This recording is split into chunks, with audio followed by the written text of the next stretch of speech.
You came into this marriage with nothing and you're leaving with nothing. Nobody will ever remember your name." Daniel Mercer ripped the coat off his wife's shoulders and flung it across the marble floor, then swept her purse off the table so violently it burst open, 12 years of her life scattering at her feet. He'd already canceled her cards, frozen every account, changed every lock while she slept. He threw the divorce papers down on her like garbage. "Sign it and get out. Security removes you in 20 minutes. He was certain he'd erased her. He didn't know a billionaire had remembered her name for 14 years. If you believe a woman like Olivia deserves justice, subscribe to this channel and stay with me all the way to the end, because this story goes further than you think. And comment the city you're watching from right now so I can see just how far Olivia's story has traveled. Olivia Carter held the pen for a long moment, and the strange thing was that her hand didn't shake. Daniel had expected the shaking. He'd expected the pleading too, or maybe the tears, the kind of tears he'd watched other men's wives produce in offices exactly like this one. He had rehearsed his patience for it. He had told himself he would be gracious, that he would let her cry for a minute or two before the lawyers moved things along. But Olivia only looked at the paper, and then she looked at him and there was nothing on her face at all. "Is there a problem?" Daniel asked. "No," she said. "No problem." She signed her name. Not slowly, not dramatically. She simply signed it the way a person signs for a package they didn't order. Then she set the pen down exactly parallel to the edge of the paper, and she folded her hands in her lap, and she waited. Daniel's lawyer, a thin man named Prescott, with a voice like a closing door, cleared his throat and gathered the documents. "That concludes the settlement," Prescott said. "Mrs. Mercer, you'll want to Ms. Carter," Olivia said. Prescott blinked. "I'm sorry. It's Ms. Carter now. It always was, actually. I just let it go." She stood up. She smoothed the front of her coat. The wool coat that was 6 years old, because Daniel had never once thought to buy her a new one, and she picked up the small leather bag that held everything she was allowed to take out of that building. "Are we finished?" Daniel finally looked at her, then actually looked, and something flickered behind his eyes that he would spend the next several months trying to forget, because he had planned for a broken woman. He had built the entire morning around the pleasure of watching her break, and she was standing there in her old coat, and she wasn't broken at all. She was quiet. And there is a kind of quiet that has nothing to do with defeat, though Daniel didn't know that yet. He would learn. "We're finished," he said. "The car downstairs isn't yours anymore. Neither is the driver. You understand that." "I understand." "Your storage unit is prepaid for 30 days. Personal effects only. Prescott has the claim number." "I understand." "Olivia." He said her name the way a man says a word he's already decided to stop using. "I want you to know this isn't personal. It's just how these things work. You were part of a life that's over now, that's all." She looked at him for one more second, and then she smiled, and it was the worst thing he could have imagined, because it was a genuine smile, small and almost kind. "Goodbye, Daniel," she said. "Thank you for showing me exactly who you are." And she walked out. Prescott waited until the door closed. Then he said carefully, "She took that better than expected." Daniel was already back on his phone. "She took it because she has no choice," he said. "In a week she'll be calling to beg. They always do." He didn't look up. He didn't see the way his own reflection sat in the glass wall behind him, a man alone at a very large table holding the papers that proved he had won. "Set up the 6 o'clock with the Hartwell people and cancel her phone plan. I forgot to do it this morning." The elevator carried Olivia down 41 floors, and somewhere around the 20th, she felt at the thing she had been holding at the base of her throat since 5 that morning when her debit card was declined at the corner coffee cart, and the boy behind the counter had looked at her with pity. She had known in that instant, standing on the sidewalk with a $2 coffee, she couldn't pay for what Daniel had done. She had known before he told her, and she had made a decision then, on that sidewalk, that she would not give him the one thing he wanted most, which was to see her fall apart. She had kept that decision through the whole meeting. She kept it through the lobby, past the doorman, who suddenly didn't remember her name. She kept it out onto the street where the January wind came off the Hudson and cut straight through the 6-year-old coat. And then she stopped on the corner of the sidewalk and she opened her bag and she counted her money. $2,000. Cash. She had taken it out of the emergency envelope in the kitchen 3 days earlier, on a feeling she couldn't name an instinct she was now grateful for. It was everything she had in the world. 12 years of marriage and $2,000. She did not cry. She stood on the corner, and she breathed in and out, and she watched the traffic, and she made herself say the truth out loud so quietly that no one passing could hear it. "You were never a partner," she said. "You were an asset, and he's done using you." It should have destroyed her. That was the sentence designed to destroy her, and she had built it herself, and she said it anyway because Olivia Carter had learned a long time ago that the truth only has power over you when you refuse to look at it. So she looked at it, she held it in both hands. And when it didn't kill her, she understood something that Daniel Mercer, 41 floors up, would never understand about her as long as he lived. She was free. The first night she spent in a motel in Queens that took cash and didn't ask questions. $58. She lay on top of the covers with her coat still on, and she did the math, and the math was brutal. $2,000 minus 58, minus whatever it took to eat, minus whatever it took to keep a phone working now that Daniel had canceled the plan. She had maybe 3 weeks. 3 weeks before the number in her bag reached zero and she had nowhere to go and no one to call. Because that was the other thing. There was no one to call. She lay there and she went through them in her mind, the people she might reach out to, and one by one she crossed them off. Her college friends had drifted away over the years the way friends do when your husband decides which dinners you attend and which you don't. Her sister had stopped speaking to her in a fight about Daniel that Olivia now understood her sister had been right about. Her parents were gone, and the professional world, the world she had actually been good at, the world she had walked away from 12 years ago when Daniel said a wife of his didn't need to work, that world had forgotten her name completely. She had a master's degree in operations strategy. She had once been very good. And it had all been sitting in a drawer for 12 years, gathering dust while she planned Daniel's dinner parties and remembered the names of his clients' wives and made herself small enough to fit inside his life. "Not anymore," she whispered to the ceiling. She got up. She found a pen and the back of a motel notepad, and she started to write. Not a plan for revenge, though she had every right to one. She wrote a resume. She wrote down every skill she had ever had, every project she had ever touched, reaching back through 12 years of fog to the woman she had been before Daniel decided who she was allowed to be. And when she got to the middle of the page, she stopped, because she had run into the wall that every woman like her runs into eventually. The gap, 12 years. A 12-year hole in the middle of her working life, a hole shaped exactly like Daniel Mercer, and no employer on earth was going to look past it. She knew how this worked. She had sat in on hiring meetings back in the day. She knew what happened to a resume with a 12-year gap in it. It went in the pile that no one ever called. She sat with that for a while, and then she wrote at the top of the page in letters she pressed hard enough to tear the paper Olivia Carter. Not Mercer. Carter.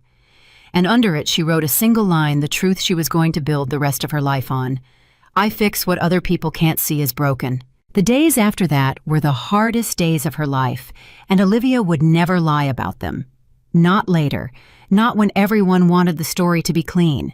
She applied to 11 jobs the first week and heard back from none of them. She moved out of the motel because $58 a night was a luxury she couldn't afford, and she found a bed in a women's shelter in the Bronx, where the woman who ran intake, a heavy-set woman named Delphine with tired eyes and an enormous laugh, looked at her old wool coat and her careful posture and said, "Honey, whatever brought you here, you don't belong here, and that's exactly why you're gonna get out." "I don't know if I will," Olivia admitted. It was the first time she'd said the fear out loud. "Everybody says that." Delphine slid a blanket across the counter. "You know what I notice? You're not crying. Most women come through that door crying, and there's no shame in it, Lord knows. But you're not. You got that look women get when they stopped crying because they got work to do." Olivia took the blanket. "I have a lot of work to do," she said. "Then do it," Delphine winked. "And when you're rich, you remember Delphine." It became a small joke between them over the next 2 weeks, the only warmth in a very cold time. Every evening, when Olivia came back from another day of applications and rejections and interviews that went nowhere, Delphine would say, "How's the empire coming?" And Olivia would say, "Slowly, Delphine." and something in the ritual of it kept her upright. Because the rejections came fast, she got 2 interviews in the second week, and both times she watched the same thing happen. The interviewer's eyes would move down her resume, and they would reach the gap, and the whole conversation would change. One of them, a young man who couldn't have been more than 30, actually said it out loud. "So you've been what, out of the workforce for over a decade?" he said, and there was a laugh in it, a small, cruel laugh, the laugh of a man who had never once had to explain a gap in his own life. "Homemaker." "Yes," Olivia said evenly. "And before that, I ran operations strategy for BU, right, 12 years ago." He closed the folder. "Look, Miss Carter, we're really looking for someone current. The tools have changed a lot. You understand." She understood. She thanked him for his time. She walked out with her spine straight, and she got exactly 1 block away before she had to stop and lean against a wall, because that laugh had done what Daniel's cruelty had not. It had gotten under the door, she kept locked, and for just a moment she believed him. For just a moment, she believed she was exactly what they all thought she was, a used-up woman with a hole in her life where a person used to be. She stood against that wall and she thought about calling Daniel. She actually thought about it. She thought about how easy it would be to say the words he wanted to go back to being an asset, because at least an asset had a roof. And then she thought about the sound of his voice saying, "You get nothing," and the way he'd been checking his phone, and she pushed herself off the wall and she kept walking, because she would rather freeze on a Bronx sidewalk than give that man the satisfaction. She had signed the papers without crying. She wasn't going to start now. That night, she almost didn't check the ancient laptop she'd bought for $40 from a pawn shop. She was too tired. But Delphine had a saying, one more thing, she said, and it was, "The night before it changes always feels like the night you want to quit." So Olivia opened the laptop, and she opened her email, and there was a message from a name she didn't recognize. Monroe Logistics Group.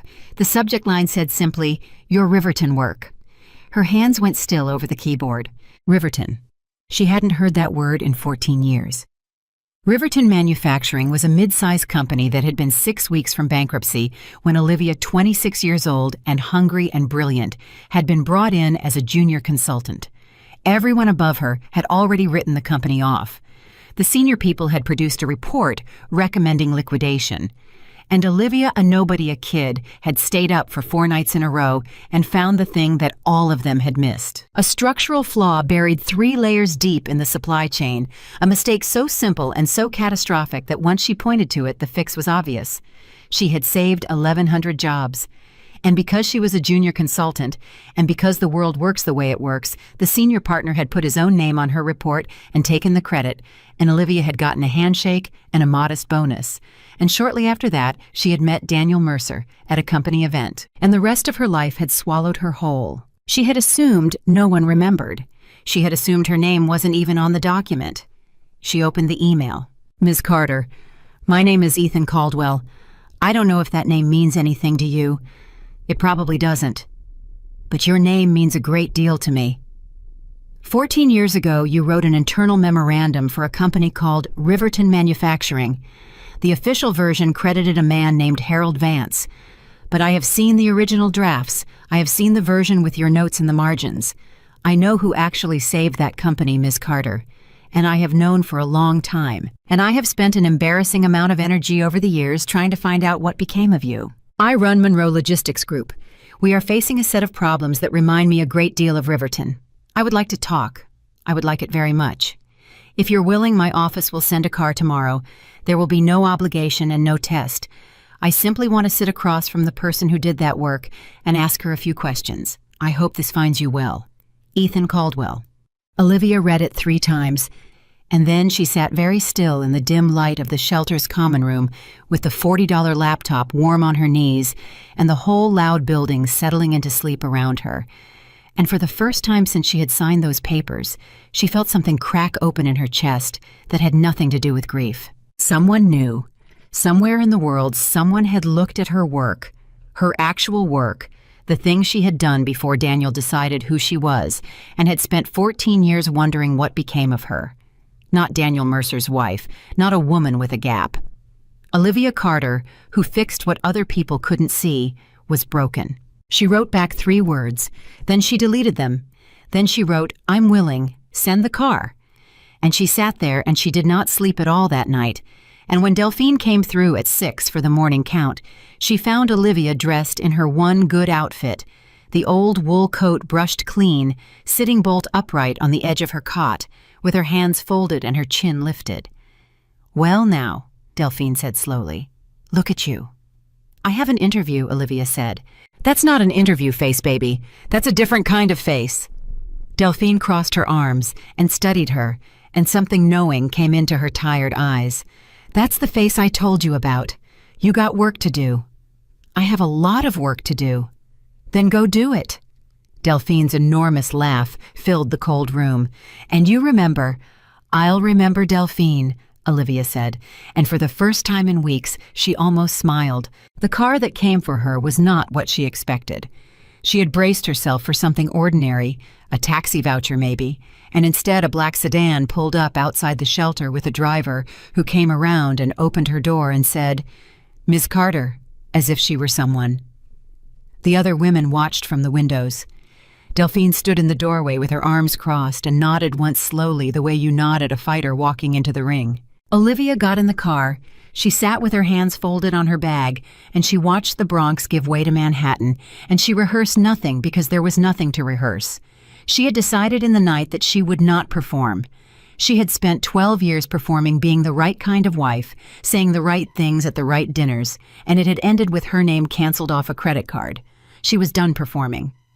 If Ethan Caldwell wanted Olivia Carter, he was going to get her exactly as she was. Monroe Logistics occupied a tower downtown, a serious building full of serious people, and Olivia walked through the lobby in her old coat and did not shrink. A young assistant met her at the elevator and took her up, and the whole way the young woman kept glancing at her, and finally she said, "He's been really looking forward to this. Mr. Caldwell, he almost never takes meetings himself anymore. He canceled 2 other things today." "Did he?" Olivia said. "He printed out something last night," the assistant said. "An old document. He's had it on his desk all morning. I've never seen him like this." The office at the end of the hall had a plain door which surprised her, and behind it was a man who also surprised her, because she had expected a titan, and instead found a lean, quiet man of about 50, with graying hair and reading glasses, pushed up on his forehead, standing behind a desk with a single yellow document laid out on it, and when she walked in, he came around the desk so fast he nearly knocked over his own chair. "Ms. Carter," Ethan Caldwell said. And then, to her astonishment, his voice actually caught, and he had to stop and press his lips together before he could go on. "I'm sorry. I've been trying to find you for 14 years, and now that you're standing here, I find I don't know what to say." "You could tell me why," Olivia said quietly. He gestured to the document on the desk. "Because of this." He picked it up as if it were made of glass. "The Riverton Memorandum. Do you know how many people read this over the years, Ms. Carter, and thought Harold Vance was some kind of genius? Do you know that man built an entire career on this document? He's retired now, very comfortable, and every profile ever written about him mentions the Riverton turnaround as the thing that made him." He set it back down. "I was a young analyst at the firm that consulted on it. I was there.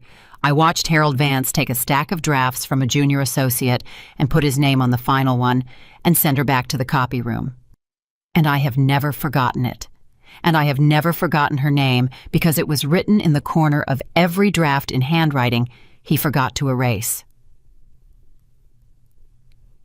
Olivia looked at the document, and there in the corner, faded but real, was her own handwriting from 14 years ago. "O. Carter," and a date, and a little note to herself. 3 layers deep. Check the intake ratios again that she had written at 3 in the morning, on the 4th sleepless night, the note that had led her to the flaw that saved 1,100 jobs. "I never knew anyone saw that," she said. "I saw it," Ethan Caldwell said. "I've been carrying it around for 14 years, and when Monroe Logistics started falling into the exact same kind of trap, when I sat in a room full of very expensive people who all agreed on a global expansion plan that I could feel in my gut was going to sink us, I thought about the junior associate who saw the thing no one else could see, and I thought, I wonder what became of her. And so I found you." He looked at her, and there was no pity in it, and no calculation, only a kind of tired hope. and he said the words that Olivia Carter would remember for the rest of her life. "I don't care where you've been for the last 12 years, Ms. Carter. I don't care about the gap on your resume. I've read your work. I need someone who can see what everyone else is missing before it costs us $400 million. Will you at least look at what we're doing and tell me if I'm about to make a terrible mistake?" And Olivia Carter, who had walked out of a divorce with $2,000, who had slept in a shelter for 2 weeks, who had been laughed at by a boy of 30, felt the whole long silence of the last 12 years finally break inside her, not into tears, but into something far more dangerous, into purpose. "Show me," she said. He led her to a conference room where the walls were covered in the expansion plan, months of work by dozens of highly paid people, and Olivia stood in the middle of it in her old coat, and she read. She read the way she used to read, the way she had almost forgotten she could, letting the numbers rise up off the walls and arrange themselves in her mind, and Ethan Caldwell stood back and watched her and didn't say a word. It took her 40 minutes. And then she stopped in front of one section, the section everyone was proudest of, the crown jewel of the whole plan, and she was quiet for a long time. "Ms. Carter," Ethan said. "This valuation is wrong," Olivia said. "That's the acquisition. That's the centerpiece. 3 firms verified." "3 firms verified the number they were asked to verify," Olivia said, and she pointed. "But look at the intake ratios. You're modeling the target's growth on their reported capacity, but their reported capacity assumes a supplier relationship that's about to collapse. It's the same relationship restructured that broke Riverton. You're not buying a growing company. You're buying a company that's about to hit a wall it doesn't know is there in about 8 months. And when it does, this $400 million acquisition is going to be worth roughly a third of what you're paying." The room was very quiet. Ethan Caldwell walked slowly to the wall and looked at where she was pointing, and Olivia watched the color leave his face, and he said very softly, "My God." "Check the intake ratios again," Olivia said, and she almost smiled because it was the exact note she had written to herself 14 years ago at 3 a.m, and here it was again, the same flaw in a different suit. "That's my recommendation. Before you do anything else, check the intake ratios." Ethan Caldwell turned around and looked at her, and there was something on his face that Olivia had not seen directed at her in a very, very long time. It was respect. Pure, uncomplicated respect. "How long would it take you to write this up?" he said. "Properly, with the models." "Give me a laptop that works," Olivia said, "and a desk and 3 days." "You'll have a laptop, a desk, and a title," Ethan Caldwell said, "and a salary that I'm going to have to think very hard about because I have a feeling the number I want to offer you is going to seem insane to my board, and I'm going to have to fight them, and I'm going to enjoy it." He extended his hand. "Welcome to Monroe Logistics, Ms. Carter. I've been waiting 14 years to hire you." She shook his hand, and she did not cry because Olivia Carter had decided a long time ago that she would not cry in front of anyone ever again. But on the way down in the elevator alone with the offer in her hand and the whole city spread out below her, she pressed her fingers to her mouth for just one moment. Because somewhere across town in a glass tower 41 floors up, Daniel Mercer was sitting at a very large table, certain that he had won, certain that his ex-wife was somewhere out there begging for scraps, certain that the silence he had mistaken for defeat was the end of her story. He didn't know it was the beginning. He didn't know that the woman he had erased had just been found, that someone had spent 14 years remembering her name, that the work she had done in obscurity, the work he had never once asked about, never once cared to know existed, had just opened a door that led somewhere he could not follow. He didn't know that in 30 days, in a round table of 12 major companies, he was going to walk into a room certain he was the most powerful man in it and look up and see her. But Olivia knew. She got out of the elevator and she walked back through the serious lobby full of serious people, and this time when the young assistant said goodbye and called her Ms. Carter, Olivia heard the name the way it was meant to be heard. Not as a leftover, not as the thing she went back to when the marriage failed, but as her own name, the one she had always had, the one Daniel had never actually taken from her because it had never actually been his to take. She called a car she could not quite afford yet, and she went back to the Bronx one last time, and she found Delphine at the intake desk, and she stood there in the doorway until Delphine looked up. "Well," Delphine said, "how's the Empire coming?" And Olivia Carter, who 48 hours earlier had counted $2,000 on a freezing corner and said out loud the worst truth she knew about herself, looked at the woman who had told her the night before, "It changes always feels like the night you want to quit," and she said the only thing there was to say.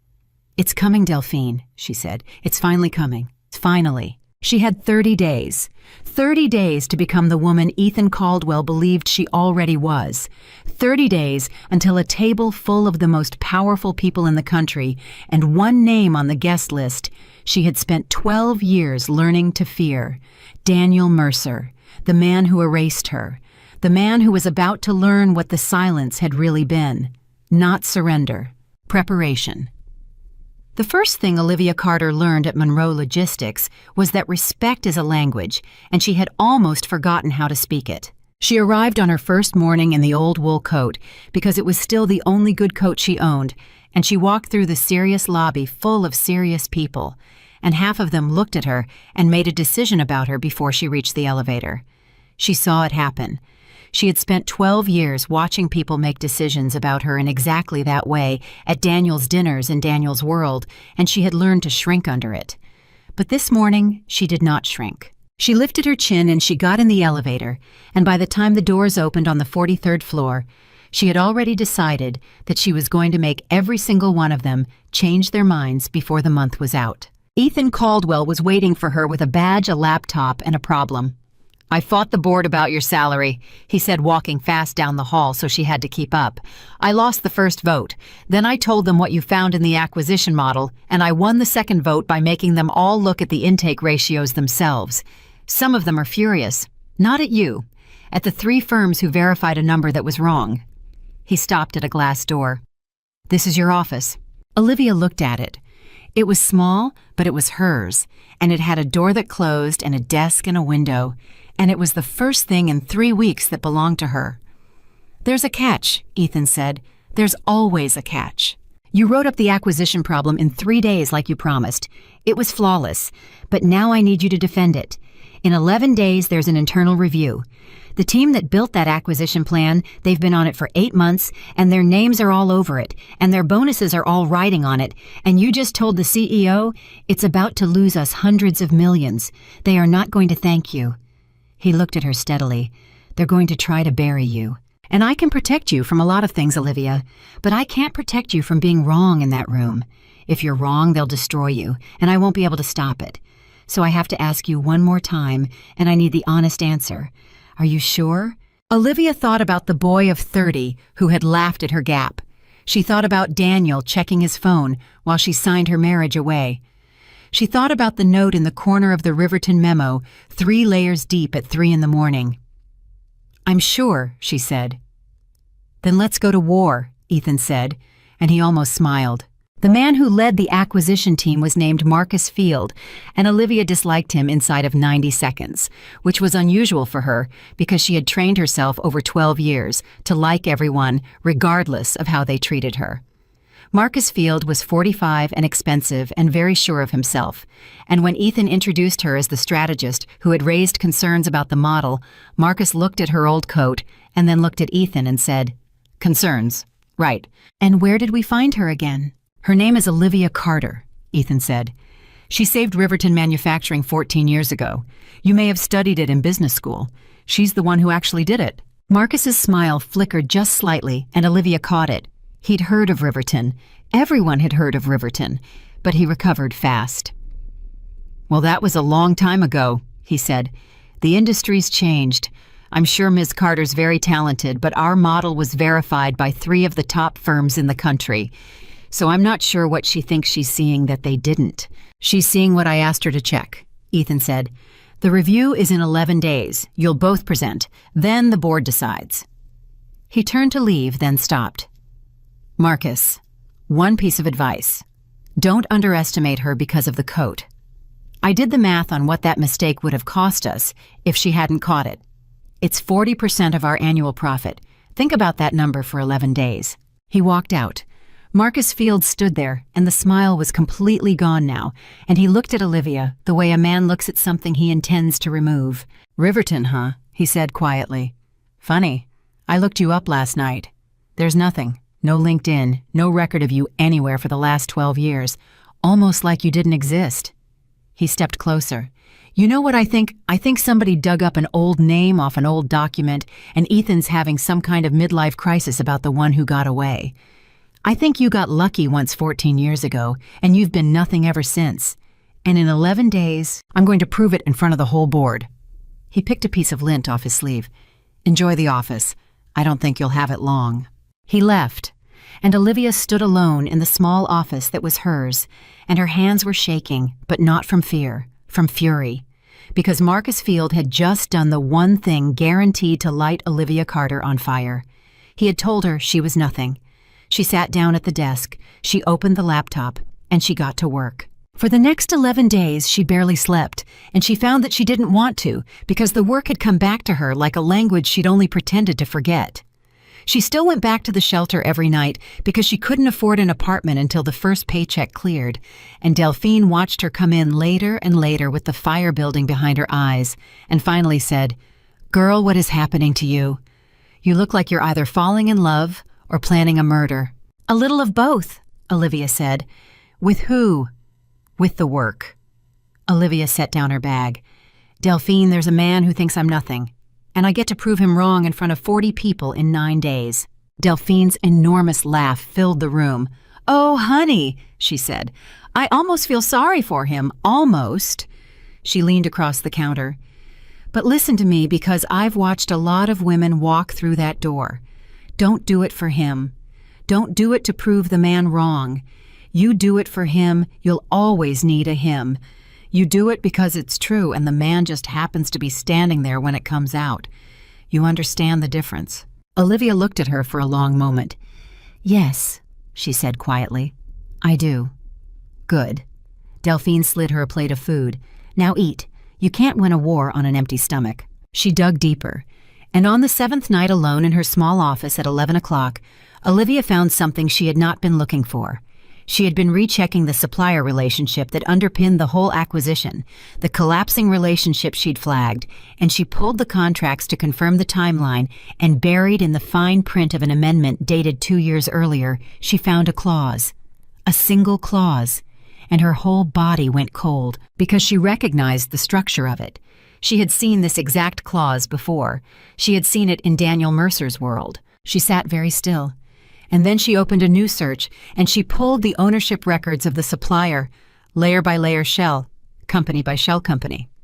The way she had learned to read the true shape of things, 3 layers deep, and at the bottom of it, at the very bottom, she found a name that made her stop breathing. The supplier that was about to collapse and take $400 million of Monroe's money with it was controlled through 4 layers of holding companies by Daniel Mercer. Olivia sat alone in the office and stared at the screen, and the whole thing rearranged itself in front of her. It wasn't a coincidence. It couldn't be a coincidence. Daniel had structured the supplier to look healthy on paper and then set it up to fail after the acquisition closed, which meant Daniel wasn't the target of the acquisition. Daniel was running it. Daniel was the one selling Monroe a company he had already hollowed out, and he was going to walk away with $400 million while Monroe Logistics absorbed the collapse, and Marcus Field's team had verified the whole thing. She called Ethan. It was midnight. He answered on the second ring, wide awake, because it turned out Ethan Caldwell didn't sleep much either. "I found the reason," she said. "I found why the model's wrong. It's not a mistake, Ethan. It was built to be wrong. Somebody engineered this to fail after the money changed hands." There was a silence on the line. "Who?" Ethan said. Olivia looked at the name on the screen, and she made a decision that would define everything that came after, because she could have said the name right then.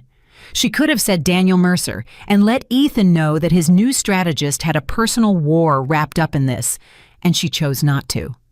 Not yet. Because Delphine's voice was in her head. You do it because it's true, not to prove the man wrong. And if she said Daniel's name now, it would stop being about the truth and start being about her divorce, and she would not let Daniel Mercer take her credibility the way he had taken everything else. "I need 3 more days to confirm the ownership chain," she said. When I bring it to the review, I want it airtight. I don't want it to be a name. I want it to be a proof. Trust me, Ethan. This is bigger than a bad valuation. Olivia. Ethan's voice was careful. Is there something you're not telling me? She closed her eyes. There's something I'll tell you at the right moment, she said. I promise you that. Right now, I need you to trust that I know exactly what I'm doing. Do you trust me? The silence stretched. And then Ethan said, I found you off a 14-year-old note in the margin of a document. I've been trusting you since before I met you. Confirm your chain. I'll give you the room. She hung up, and she sat alone in the dark with the name of her ex-husband glowing on the screen, and she understood that the universe had a sense of humor, so vast and so cruel and so perfect, that all she could do was laugh one short, disbelieving breath in the empty office. Daniel had erased her. And then Daniel had walked blind and arrogant straight into the one room where the woman he erased was waiting with the truth in her hands. The next 3 days she spent building the proof brick by brick, and the deeper she went, the worse it got, because Daniel had not done this once. She found the same structure in 2 other deals, older ones deals, that had already closed companies that had already collapsed. And every time Daniel Mercer had walked away rich, while someone else absorbed the wreckage. He had built an entire quiet machine out of it. And Marcus Field's team, whether they knew it or not, had walked Monroe Logistics right up to the edge of becoming his next victim. On the 10th night, Marcus Field came to her office. He didn't knock. He opened the door and stood in it, and he had 2 men with him, and Olivia knew immediately that this was not a professional visit. You've been in the contract systems, Marcus said, pulling supplier records. I get notified when someone accesses my deal's files. So I'm going to ask you once, what are you doing? Olivia closed her laptop, slowly. My job, she said. Your job is the valuation, not the ownership, not the suppliers. So I'll ask again. He stepped into the room and the 2 men stayed by the door, and Olivia understood the choreography of it, understood that Marcus Field wanted her afraid. What are you looking for? And Olivia, who 3 weeks earlier had counted $2,000 on a freezing corner, who had been laughed at and erased and thrown out, looked at Marcus Field and felt absolutely no fear at all. Because there was nothing left he could take from her that hadn't already been taken, and a woman with nothing left to lose is the most dangerous person in any room. You want to know what I found? She said. She stood up. I found that your acquisition target is controlled by a shell company, which is controlled by another shell company, which is controlled by another. And I found what's at the bottom. And I found that this exact structure has been used to gut 2 other companies before this one. And I found that you, she let it hang, signed off on all of it. So here's my question for you, Marcus. When the board finds out, are you going to be the man who was in on it, or the man who was too incompetent to see it? She tilted her head. Because those are your only 2 options, and you get to pick which one in front of 40 people tomorrow. The color drained out of Marcus Field's face. He hadn't known. She could see it now, clear as day. He hadn't known the deal was rotten. He had just been sloppy and arrogant and too proud to check the intake ratios, and now he was staring down a truth that was going to end his career either way. You're bluffing, he said, but his voice had lost its edge. You've got nothing. I've got everything, Olivia said. And you're standing in my office with 2 men trying to scare me the night before the review, which tells me you already know I'm right. If you had a case, Marcus, you'd be making it. You wouldn't be here. She sat back down and opened her laptop. Now get out. I have work to do. And close the door. It's cold. Marcus Field stared at her, and then slowly, without another word, he turned and left, and the 2 men followed him, and the door closed.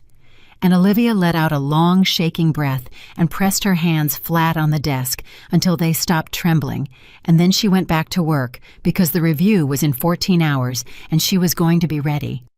She called Delphine that night later than she'd ever called. I might not come back to the shelter after tomorrow, Olivia said.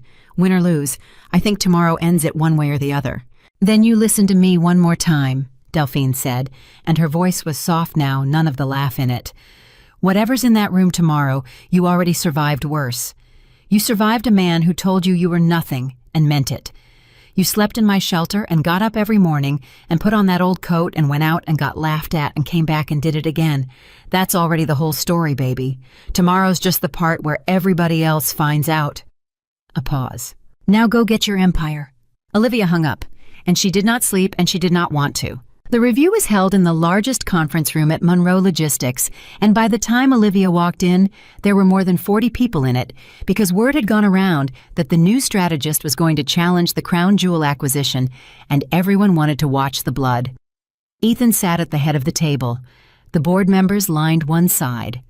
Marcus Field sat with his team, and Olivia noticed he wouldn't look at her, and she noticed the dark circles under his eyes, and she understood that Marcus Field had also not slept, but not for the same reasons. Ethan opened it. "Everyone here knows the situation," he said. 8 months of work went into the acquisition Marcus led. 3 weeks ago, Ms. Carter raised concerns. I asked her to substantiate them. Today, both President and the board decides. Marcus, you built it. You go first. Marcus stood, and Olivia watched something happen that she had not expected. She watched Marcus Field, who had come to her office the night before with 2 men to frighten her, get up in front of the board and give a presentation that was noticeably weaker than the man she'd met 11 days earlier. Because he'd checked. After he'd left her office, he had gone back and checked the intake ratios himself, and he had seen at least the edge of what she'd seen. And now he was a man trying to defend a position he had stopped believing in. He hedged. He qualified. He used the phrase, "assuming current conditions hold," 4 times, and each time Olivia saw the board members glance at each other. He sat down. And Ethan said, "Ms. Carter." Olivia stood. She did not have slides. She had one folder and she set it on the table and she did not open it yet. "I'm going to tell you 3 things," she said. "The first thing is a number. The second thing is a reason. And the third thing is a name. And I'm going to warn you now that the third thing is going to be difficult for some of you to hear because it means we've all been lied to, myself included, for longer than I've worked here. So let me start with the number." The room was silent. She had them. "The acquisition is valued at $410 million, she said. "Its actual value, once the supplier relationship collapses, which it will in approximately 8 months, is $140 million. We are being asked to overpay by $270 million for a company that is engineered to fail after we buy it." She let it land. "That's the number. Now here's the reason." She opened the folder. She walked them through it layer by layer, the intake ratios, the supplier capacity, the amendment with the clause she'd recognized, and she did it so clearly and so calmly that even the board members who didn't understand the details understood the shape of the thing. And one by one, she watched their faces change. She watched the crown jewel turn to poison in front of them. "That's the reason," she said. "The supplier is built to collapse. It's not a risk, it's a design." She closed the folder. And now the name. Marcus Field had gone completely white. "This structure 4 holding companies deep has been used to gut 2 other firms in the last 6 years, Olivia said. "Same design, same collapse, same outcome where the seller walks away rich and the buyer absorbs the wreckage. I traced the ownership of all 3 through every shell to the bottom." She looked around the room. "They all lead to the same individual, a man who has made a career out of hollowing out companies and selling the shell before it caves in. And that man is currently scheduled to sit at a corporate roundtable that this company is hosting in 19 days as a respected guest representing his own firm." She paused. "His name is Daniel Mercer." The room erupted. Ethan Caldwell went very still, and Olivia saw him do the math. Saw him remember the divorce. He'd never asked about the 12-year gap she'd never explained, and she saw the exact moment he understood that his new strategist and the architect of the fraud shared a history. And she watched him decide in real time not to care because the proof was on the table, and it didn't need her name to be true. Marcus Field stood up.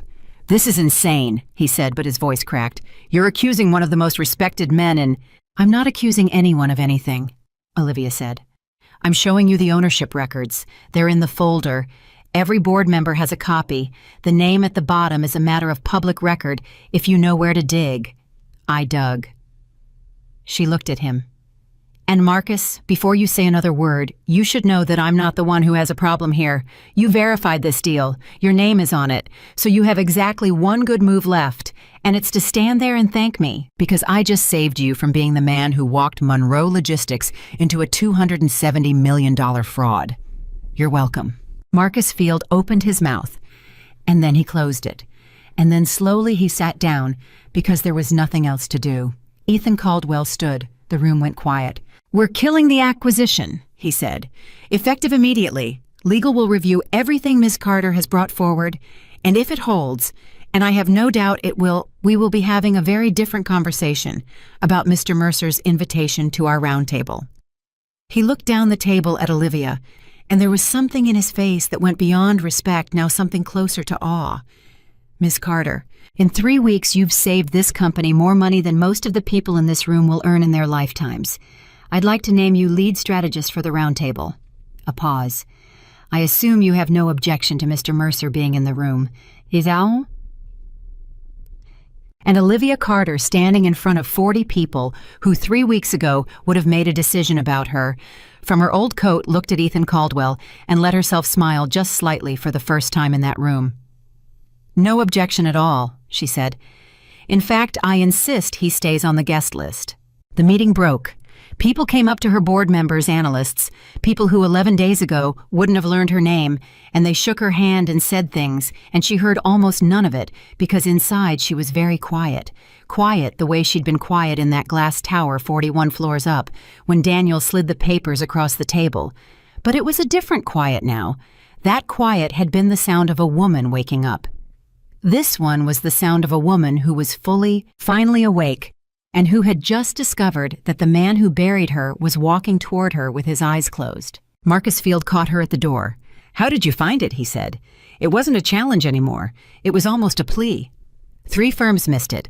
8 months and I missed it. How did you see it in 11 days? Olivia stopped, and she looked at this man who had told her she was nothing, and she found that she felt no triumph, only a kind of tired clarity.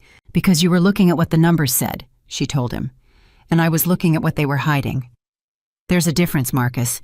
Somebody spent a long time teaching me that difference. He didn't mean to, but he did." She looked past him out the window toward the part of the city where a glass tower stood 41 floors high. "You want to know the truth? I've been reading Daniel Mercer's fine print for 12 years. He just never knew I was paying attention." She left him standing there. That night, Ethan found her in her office. He sat down across from her, and for a while he didn't say anything, and then he said, "Mercer, the divorce. That was him." "That was him," Olivia said. "You didn't tell me." "Because you'd have wondered if I was making it up to hurt him," she said simply. "You'd have wondered if I was reliable. I needed the proof to stand on its own without my name attached to it. So I built it that way. If I'd said his name 3 weeks ago, you'd have looked at me and seen an angry ex-wife. Today you looked at me and saw a strategist who found a fraud. That's the difference. And I needed you to see the second one before you knew about the first." Ethan was quiet for a long moment, and then he laughed softly, shaking his head. 14 years, he said.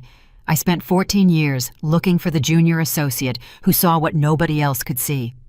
And when I finally find her, she turns out to be married to the exact kind of man who spends his life hiding things from people who aren't looking closely enough." He stood up. "He has no idea, does he? He has no idea you're here. He has no idea any of this is happening." "None," Olivia said. "In 19 days he's going to walk into our round table thinking he's a respected guest.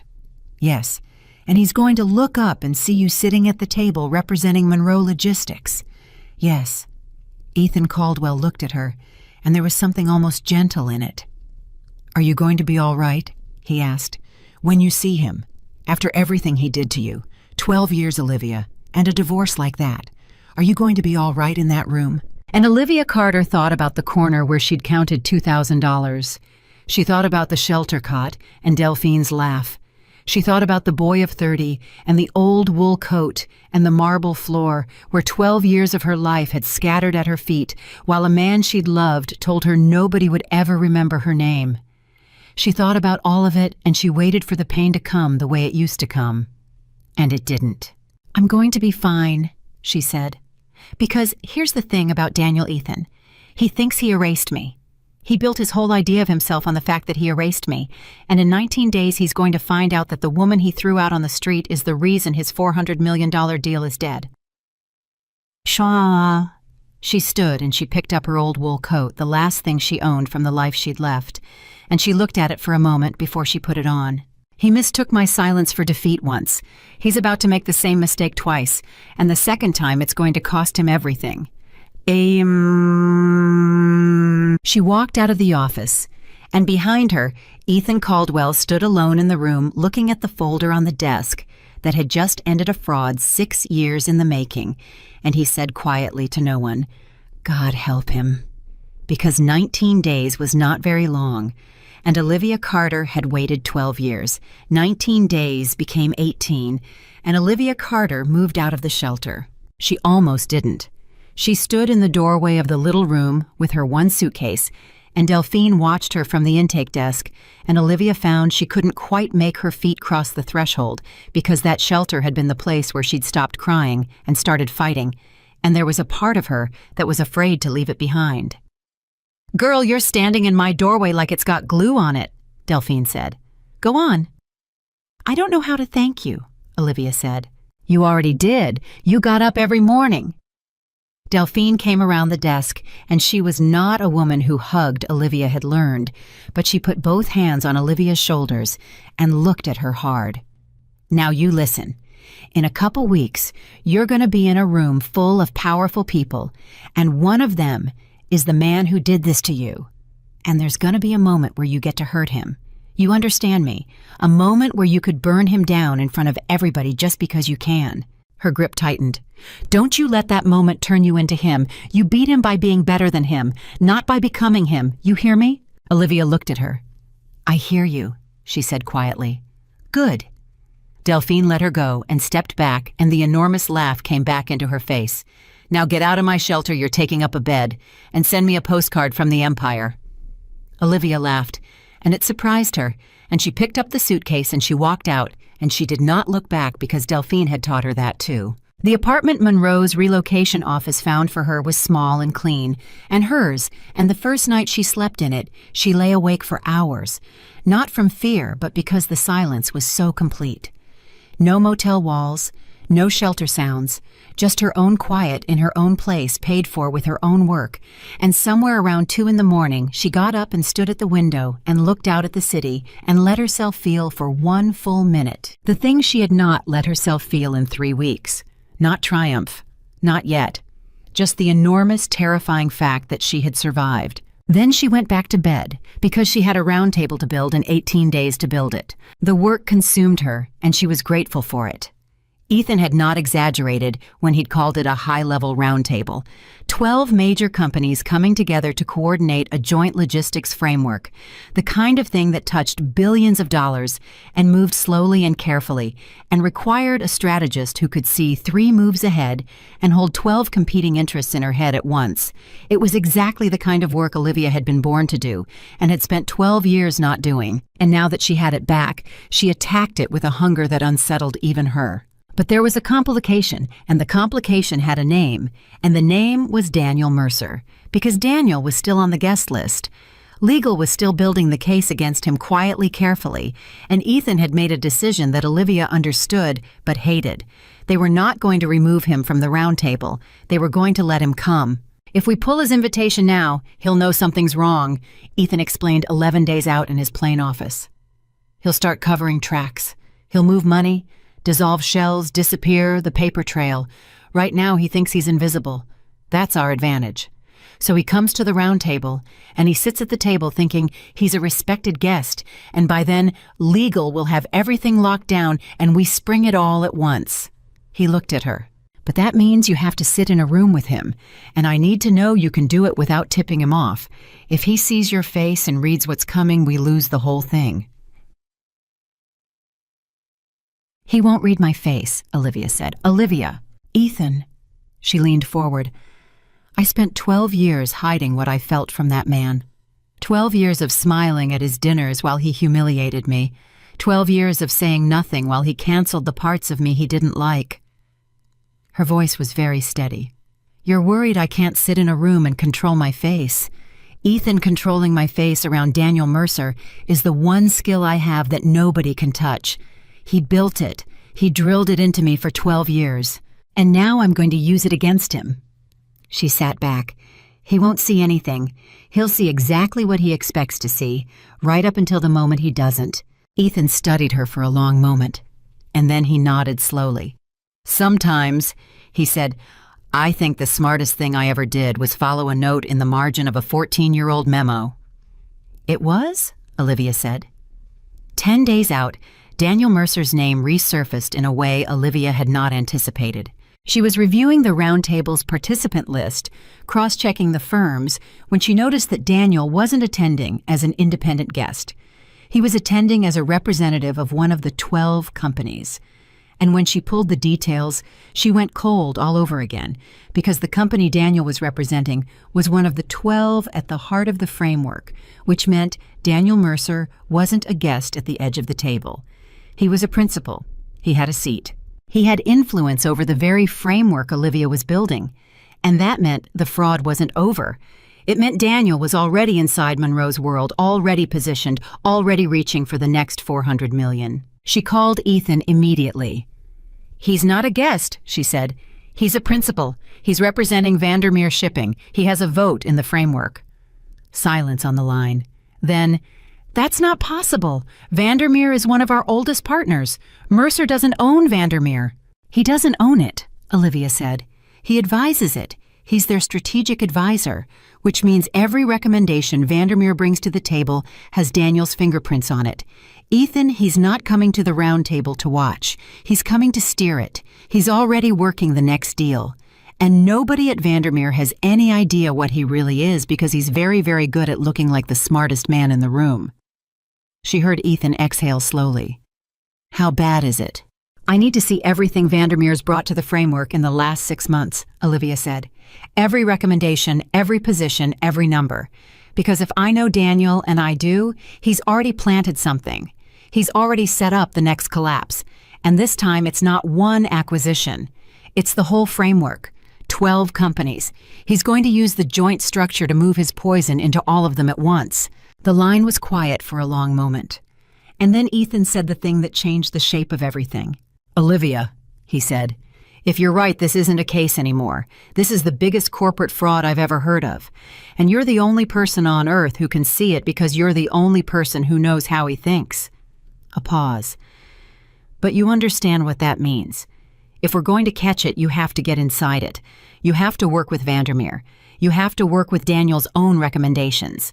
You have to sit across from the machine your ex-husband built and take it apart from the inside without him ever knowing you're touching it." "Ingnim asasfol." Olivia closed her eyes, and she thought about Delphine's warning. Don't let that moment turn you into him. And she thought about the marble floor and the scattered purse, and nobody will ever remember your name. "Send me everything Vandermeer's touched," she said. "I'll find it." She found it in 6 days. It was the worst 6 days of the entire month. Worse than the shelter, worse than the rejections, because now she was living inside Daniel's mind, tracing the shape of his thinking through hundreds of pages of recommendations, and it was like being married to him again. She recognized his hand in everything, the way he buried the important clause in the boring paragraph, the way he made the dangerous option look like the safe one, the way he built things that looked generous and were designed to bleed. She'd lived with that mind for 12 years, across the breakfast table in the same bed, and she had never once been allowed to point it at anything, and now she was pointing it at the man himself, and it was exhausting, and it was intimate, and it made her sick. But she found it. On the 6th night, at 1 a.m, alone in her small, clean apartment, Olivia Carter found the mechanism. Daniel had embedded a provision deep in Vandermeer's proposed framework, a provision about shared liability that on the surface protected all 12 companies and in reality created a single point of failure that Daniel controlled. If the framework passed as written, Daniel Mercer would hold a hidden key to the entire structure. He could trigger a cascade at a time of his choosing, collapse the shared liability onto whichever company he wanted, and walk away having engineered the failure of not one company but 12 and profiting from every one of them. It was the most audacious thing she had ever seen. And she understood, sitting alone in the dark, that Daniel had spent years building toward this. The Riverton-style tricks, the hollowed-out suppliers, those had been rehearsals. This was the performance. Daniel Mercer wasn't trying to steal $400 million anymore. He was trying to steal an entire industry, and the only thing standing between him and it was a woman he thought he'd thrown away. She called Ethan at 1 a.m. He answered on the first ring. "I found it," she said. "And Ethan, it's so much bigger than we thought. He's not after Monroe. He's after all 12 companies. He's built a key into the framework. If it passes, he owns the trigger to collapse the whole thing." She heard her own voice shaking, not from fear now, but from the sheer scale of it. 12 companies, thousands of jobs. He's going to do to 12 companies what he did to Riverton, except he built Riverton to be saved, and this one he built to fall. The silence on the line was so long she thought the call had dropped. "Ethan." "I'm here," he said, and his voice was strange. "Olivia, I need to tell you something, and I should have told you sooner, and I didn't because I wasn't sure, and I didn't want to put it on you." A pause. "Harold Vance, the man who took credit for your Riverton work 14 years ago. Do you know where he is now?" "You said he was retired, comfortable." "He is retired," Ethan said. "And do you know who manages his money? Who's managed it for the last 6 years? Who convinced him to move his entire fortune into a set of investments?" Another pause. "Daniel Mercer, your ex-husband and the man who stole your Riverton credit have been in business together for 6 years. And I think, Olivia, I think Harold Vance is about to be Daniel's next victim. I think Daniel's about to do to the man who stole your work exactly what he did to you." Olivia sat down. She sat down on the floor of her small apartment in the dark at 1 a.m, and she pressed her hand over her mouth because the universe had done it again, the same enormous, cruel, perfect thing, and she didn't know whether to laugh or scream. The man who stole her work. The man who erased her. In business together. Both of them arrogant, both of them certain they were the smartest men in every room, and both of them about to walk into the same round table where the woman they'd both underestimated was waiting with the truth. "Olivia," Ethan said gently, "are you there?" "I'm here," she whispered. "There's more. And this is the part I really struggled with." A long breath. "When I found your name in that margin 14 years ago, I didn't just remember it. I kept track of it, loosely. I knew you married Mercer. I knew you'd left your career. And when Vandermeer brought Mercer into the framework 6 months ago, I recognized his patterns. I suspected something was wrong, but I couldn't prove it, and I couldn't see it because he's too good." His voice dropped. "So I went looking for the one person I knew could see what he was doing. I went looking for you, Olivia. The reason I found you when I did wasn't luck. I'd been trying to reach you for months, your name being canceled off every system, your accounts frozen, your identity erased. That's the only reason I finally found a thread to pull, because a woman being erased, that completely leaves a very specific kind of trail. Daniel erasing you is the exact thing that let me find you. Olivia sat on her floor in the dark and let that land, all of it, the whole impossible shape of it. Daniel had thrown her away. And in throwing her away so completely, so cruelly, so publicly, he had created the one signal that led the only man who could stop him straight to her door. He had built his own destruction with his own hands and handed it to the woman he despised. If he had simply let her go quietly with a fair settlement and her dignity, she would have vanished into an ordinary life and never known any of this. It was his cruelty, his need to erase her totally, that had lit the beacon. "He did this to himself," she said softly. "He reached for me one last time to destroy me, and that's the thing that's going to destroy him." "Yes," Ethan said. "I think it is." She got up off the floor. She turned on the light, and when she spoke again, her voice was steady, and it was cold, and it was the voice of a woman who had finally seen the entire board. "Then here's what we do," Olivia said. "We don't spring it before the round table. We let it happen there. We let Daniel walk into that room thinking he's about to win the biggest prize of his life. We let him make his case for the framework in front of all 12 companies, in front of Harold Vance, in front of everyone. We let him get all the way to the edge of victory." She was pacing now. "And then I stand up, and I take it apart, piece by piece, in front of the people he's trying to rob. And I let every single one of them watch, the moment he realizes that the woman he erased is the one holding the knife. That's cruel," Ethan said quietly, but there was no judgment in it. Olivia stopped pacing, and she thought about Delphine. Don't let that moment turn you into him. No, she said. Cruel is what he did to me on a marble floor while he checked his phone. What I'm going to do is show 12 companies the truth before he steals from them. What I'm going to do is save Harold Vance's fortune, even though he stole from me too, because that's the difference between him and me. Daniel destroys people who trust him. I'm going to protect people who wronged me because it's the right thing to do. She paused. The fact that Daniel gets destroyed in the process isn't cruelty, Ethan. It's just what happens when the truth comes out. He built the machine. I'm just going to turn on the lights. There was a long silence on the line, and then Ethan Caldwell said, You know, I've hired a lot of strategists in my life, but I've never hired one I was a little bit afraid of. Good, Olivia said. Be afraid for Daniel. 4 days out, the plan almost fell apart.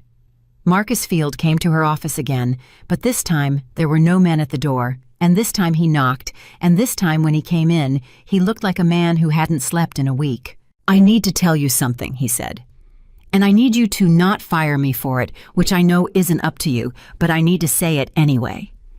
He sat down heavily. Daniel Mercer called me 2 days ago. Olivia went very still. What did he say? He said he'd heard there was some confusion about the acquisition. He wanted to know who raised the concerns. He wanted a name. Marcus swallowed. Olivia, he offered me money. A lot of money. To tell him the name of the strategist who killed the deal and to feed him anything I could get about what Monroe's planning for the round table. He looked at her miserably. He thinks I'm still angry at you. He thinks I'd sell you out. And a week ago, God help me, I would have. The room was silent. Olivia's heart was pounding, but her face gave away nothing because that was the skill Daniel had built in her. And what did you tell him? She asked evenly. Marcus looked up. I told him I didn't know who raised the concerns. I told him it came down from the board. He held her eyes. I lied to Daniel Mercer to protect you. Me. The guy who brought 2 goons to your office to scare you. And I want you to know why. He stood up. You had every reason to destroy me in that review. You had the whole board in your hand, and instead you handed me a way out. You told everyone I was the man who almost caught a fraud, not the man who was part of one. You gave me my career back when you could have ended it. His voice was rough. I've worked for a lot of people who would have buried me for the win. You didn't. So no, Olivia. I'm not going to sell you to Daniel Mercer. I'd rather work for you. Olivia looked at this man. This arrogant, expensive, sloppy man who had called her nothing, and she felt the thing Delphine had tried to teach her settle into place, the difference between winning by being better and winning by becoming the enemy. He'll try someone else, she said. If he came to you, he's coming to others. He's fishing. He knows something killed his deal, and he's trying to find out what. That's why I'm telling you. Marcus set a folder on her desk. I strung him along. Told him I'd get him information, and then I fed him exactly what you tell me to feed him. If you want to control what Daniel Mercer thinks he knows going into that round table, I'm your channel. Use me. He looked at her. Let me be the man who helps you take him down. Let me earn back the thing I lost when I didn't check the intake ratios. And Olivia Carter, who 4 weeks earlier had counted $2,000 on a freezing corner, looked at the folder and then at Marcus, and she understood that she had just been handed the last piece. Sit down, she said. Here's what you're going to tell him. They spent 2 hours building the lie. And it was a beautiful lie because it was built entirely out of Daniel's own arrogance. Marcus would tell Daniel that the acquisition had been killed over a routine valuation dispute, nothing serious, a nervous board, and a cautious CEO. He would tell Daniel that Monroe was fully committed to the framework, that the round table would pass Vandermeer's proposal easily, that there was no scrutiny, no suspicion, nothing to fear. He would tell Daniel that the lead strategist was some new hire, a woman unremarkable, no threat. Give him my name if he pushes, Olivia said. Olivia Carter. He won't recognize it because he never once cared what my maiden name was. He erased Olivia Mercer. He never knew Olivia Carter existed. Let him hear the name and feel nothing. Let him walk into that room having heard my name a dozen times and never once connecting it to the woman he threw away. She almost smiled. That's the beauty of what he did, Marcus. He erased his wife so completely that he can't even recognize her name. Marcus stared at her. That's the coldest thing I've ever heard, he said, and I mean that as a compliment. Delphine would say I'm becoming him. Olivia murmured half to herself. Who's Delphine? The wisest woman I know. Olivia stood and walked to the window. And she'd be wrong, because Daniel would use this to steal. I'm using it to stop a theft. Same tool, opposite purpose. That's the whole difference between us, and it's the only difference that matters. She turned back. Feed him the lie, Marcus. Let him walk in confident. Confident men don't check the intake ratios. 2 days out, Ethan called her into his office and closed the door. Legal's finished, he said. We have everything. The shell companies, the 2 prior collapses, the Vandermeer key. Harold Vance's exposure. It's airtight, Olivia.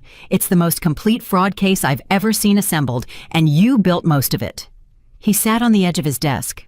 We could arrest him tomorrow. We could hand this to the authorities right now and never let him near the round table at all. Olivia was quiet. But you don't want that, Ethan said. Do you? No, she said, because you want the room. Olivia looked at him, and she thought for a long moment about whether she was being honest with herself, whether Delphine was right, whether wanting the room was the thing that would turn her into him. And she decided to tell Ethan the truth, the whole truth, the thing underneath the thing. When Daniel threw me out, she said slowly, the worst part wasn't losing the money. It wasn't losing the apartment or the accounts or any of it. The worst part was that he did it like it was nothing. Like I was nothing. Like erasing 12 years of a person was a task he could handle before his 6 o'clock meeting. He didn't even look up from his phone, Ethan. He told me nobody would ever remember my name, and then he checked his messages. Her voice was very steady and very quiet. I don't need the room to hurt him. I could hurt him with a phone call to the authorities and never see his face. What I need from the room is one thing. I need him to look at me. I need Daniel Mercer to sit at that table and look at the woman he said nobody would remember. And I need him to understand in front of everyone that not only was he wrong, but that his need to erase me is the exact thing that ended him. She met Ethan's eyes. I don't want to hurt him. I want him to see. There's a difference, and I've earned the right to it. Ethan Caldwell looked at her for a long time, and then he nodded. Then he comes to the round table, he said, and you take your seat, and when the moment comes, you turn on the lights. He stood up. 2 days, Olivia. Are you ready? And Olivia Carter thought about the corner and the $2,000. She thought about the shelter and Delphine and the old wool coat which was hanging in her closet, now cleaned and pressed, and which she had decided she would wear to the round table, not out of poverty, but out of something else, something like a flag. She thought about the boy of 30 who laughed at her gap, and Marcus Field who called her nothing, and the 12 companies who didn't know they were about to be robbed, and Harold Vance, who had stolen her work and was about to lose everything to the man he trusted, and Daniel, checking his phone, Daniel saying nobody will ever remember your name. I've been ready for 12 years, she said. I just didn't know it until 3 weeks ago. She walked out of Ethan's office, and down the hall, and into the elevator, and out through the serious lobby full of serious people, and every single one of them knew her name now, and said it, and she heard it the way it was meant to be heard. 2 days. In 2 days, Daniel Mercer was going to walk into a room believing he was the most powerful man in it. He was going to sit down next to Harold Vance, the partner he was about to betray. He was going to make his case for a framework that would let him steal an entire industry. He was going to feel the old familiar certainty that he was smarter than everyone that he had already won, that the pieces were all where he'd placed them. And then he was going to look up, and he was going to see her. And Olivia Carter was going to watch the exact moment that Daniel Mercer understood that the silence he'd mistaken for defeat, the wife he'd erased before his 6 o'clock meeting, the woman whose name he swore no one would remember, had spent every single one of the last 30 days building the thing that was about to take everything from him. Not surrender, never surrender. Preparation. The morning of the round table, Olivia Carter put on the old wool coat. She stood in front of the mirror in her small apartment, and she looked at the 6-year-old coat that Daniel had never once thought to replace the coat she had worn out of that glass tower on the worst day of her life, and she made her decision final. Ethan had offered to buy her something new. The relocation office had offered a wardrobe budget, and Olivia had said no to all of it because she understood something about symbols that Daniel had never understood, which was that a symbol only has power if you know what it means. Daniel would not recognize the coat. He never noticed what she wore. But Olivia would know. She would sit in that room in the coat he'd let her wear for 6 years, the coat she'd been erased in, and she would take him apart, and every second of it she would feel the wool against her arms and remember exactly where she'd come from. Her phone buzzed. Marcus. "He's confident," Marcus said. "I fed him everything. He thinks the framework passes today without a fight. He thinks Monroe's fully on board. He asked about the lead strategist one more time, and I gave him your name. Olivia Carter. He said, and I'm quoting, 'Never heard of her. Probably some junior they're propping up.'" A pause. "He has no idea, Olivia. He's walking in completely blind." "Good," Olivia said. "Where's Harold Vance?" "Already confirmed. He's coming as an observer. Daniel invited him personally, told him it was a chance to see the future of the industry." Marcus's voice tightened. "Daniel's bringing the man he's about to rob into the room to watch himself get robbed. That's how sure he is." Olivia closed her eyes for a moment. "Then let's not disappoint him," she said. "I'll see you there." She hung up. She looked at herself one more time in the mirror, and then Olivia Carter in her old wool coat walked out to meet the man who had thrown her away. The round table was held in Monroe's largest room, a long table with places for all 12 companies, plus Monroe as host, and observers seated around the walls, and by the time Olivia arrived, the room was already half full. She came in quietly, the way she'd learned to come into rooms, and she took her seat near Ethan at the Monroe end of the table, and she set down her single folder, and she waited. Daniel Mercer walked in at 9:07. She saw him before he saw her. She had braced herself for this moment for 30 days, and still when he came through the door, something in her chest clenched because there he was, exactly as she remembered him. The confident stride, the expensive suit, the easy smile he turned on and off like a light. He was shaking hands. He was laughing at someone's joke. He was working the room the way he'd worked every room for 20 years, and he had no idea at all, that he was walking into the last good morning of his life. He didn't see her. He passed within 10 feet of her and didn't see her because he wasn't looking for her, because in Daniel Mercer's mind, Olivia was somewhere out on a cold street begging for scraps exactly where he'd left her. His eyes swept over the Monroe delegation and slid right past the woman in the old wool coat, and Olivia sat perfectly still and let him pass, and her face gave away nothing, because that was the skill he had built in her over 12 years. And now she was using it against him, and he didn't even know it was happening. Harold Vance came in behind him, an older man, silver-haired, comfortable, the man who had stolen her Riverton work 14 years ago and built a career on it. He took a seat along the wall, an observer, smiling, trusting, with no idea that the man he trusted was about to feed him to the machine. Olivia looked at Harold Vance and waited for the old anger to come, and it came, but it was smaller than she expected, because Harold Vance was about to lose everything, and there is only so much you can hate a man who's already standing on a trap door. Ethan leaned toward her, his voice very low. "You all right?" "I'm fine," she murmured. "He walked right past you." "I know. Doesn't that—" Ethan stopped himself. "Never mind. It should hurt," Olivia said quietly, watching Daniel take his seat at the Vandermeer position, watching him settle in confident king of a room he didn't know was a trap. 12 years, and he walks past me like I'm furniture. It should hurt. She folded her hands on her folder. But it doesn't. Because in about an hour, he's going to know exactly who I am, and he's never going to be able to walk past me again for the rest of his life. The round table began.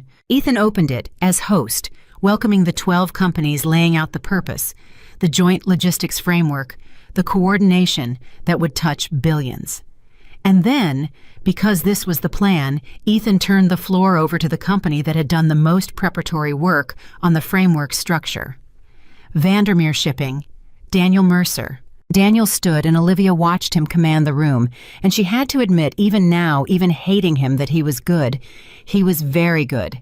He was charming and precise and reassuring, and he walked 12 of the most powerful companies in the country through his proposed framework with the ease of a man who had done this 1,000 times.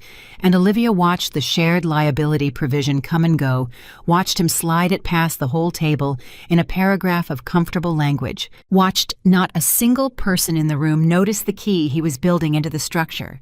He made the dangerous thing look safe. He made the trap look like a gift. It was exactly precisely what she had lived with for 12 years, and now she was watching him do it to a room full of billionaires, and none of them saw it. The beauty of the shared liability structure, Daniel said warmly, is that it protects everyone. No single company carries the risk. We all rise together, and in the unlikely event of a downturn, we all absorb it together. It's the most equitable framework this industry has ever proposed. He smiled. I'd recommend we move to adopt it today. There was a murmur of approval around the table, heads nodding. It was working. It was working exactly as Daniel had designed it, and in another 10 minutes the framework would pass, and Daniel Mercer would hold the key to the collapse of an entire industry, and he would walk out of the room having won. Ethan glanced at Olivia. It was time. Before we move to adopt, Ethan said smoothly, I'd like our lead strategist to walk us through Monroe's analysis of the framework. We've done a thorough review. Ms. Carter. And Olivia Carter stood up. She saw the exact moment Daniel's eyes found her, and she would remember it for the rest of her life, because it happened in stages, and she watched every one of them cross his face. First, nothing. He looked at the woman standing up at the Monroe end of the table, and he saw a strategist in an old coat, unremarkable, no threat the junior they were propping up. Then a flicker. Something about her registered something about the set of her shoulders or the angle of her chin, some 12-year-old muscle memory firing in the back of his brain. Then confusion. His smile faltered just slightly as his mind tried and failed to place her. And then all at once, like a building coming down recognition, Daniel Mercer went white. Good morning, Olivia said to the room in a voice that was perfectly calm. My name is Olivia Carter. I'm the lead strategist for Monroe Logistics. I've spent the last several weeks reviewing the proposed framework in detail, and I found some things I think everyone at this table needs to see before any vote is taken. Daniel was staring at her. His mouth had opened slightly. His hand resting on the table had gone flat and still, and Olivia met his eyes for 1 second, just one, and let him see that she saw him, and then she looked away, back to the room, because he was not going to control this. Not this room. Not this time. Ms. Carter, Ethan said, please continue. The framework as presented, Olivia said, contains a shared liability provision. Mr. Mercer described it as protecting everyone equally. I'd like to show you what it actually does. She opened her folder. Because it doesn't distribute risk equally, it concentrates control. Buried in the structure of the provision is a mechanism that allows a single party to determine at a time of their choosing which company absorbs the liability in the event of a triggered downturn. The framework doesn't protect all 12 of you. It creates a single point of failure, and it hands the key to that failure to one person.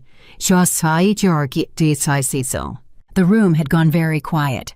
Daniel stood up. This is absurd, he said, and Olivia heard it, heard the crack in his voice that no one else in the room would recognize, but that she knew better than her own heartbeat, the sound of Daniel Mercer losing control. The provision is standard. It's been reviewed by people who trusted the person who wrote it, Olivia said, not looking at him, addressing the table. I didn't trust him, so I read it 3 layers deep, and I found the mechanism. And then I traced who benefits from it. She turned a page, and I found something else. This same structure, this same shared liability trap has been used before, twice, in 2 prior transactions that resulted in the collapse of the companies involved and the enrichment of a single advisor. I have the ownership records, I have the timelines, I have the paper trail. She looked up, and now she looked directly at Daniel. Would you like to tell them, Mr. Mercer, or should I? You have no idea what you're talking about, Daniel said, but he was standing frozen, and the room was staring at him now. 12 companies and a wall of observers all turning to look at the man who had been so charming 10 minutes ago. "I have every idea," Olivia said. "I have more idea than anyone in this room, because I spent 12 years learning exactly how you think." And she said it finally out loud in front of everyone. "I was married to you, Daniel, for 12 years. My name is Olivia Carter. It used to be Olivia Mercer. You erased it 4 weeks ago. You canceled my cards, froze my accounts, threw me out with $2,000 and told me nobody would ever remember my name." She let it hang in the absolute silence of the room. "Do you remember what you said?" "You said I was an asset you'd finished using. You didn't even look up from your phone." The room was frozen. Every face at the table had turned to Daniel and then back to Olivia and then to Daniel again, and Harold Vance along the wall had risen halfway out of his seat. Daniel's face had gone through white and was heading toward gray. "This is a personal vendetta," he said, and his voice was climbing now, losing its smoothness. "She's my ex-wife. She's bitter. She's making up—" "I'm not making up anything," Olivia said calmly.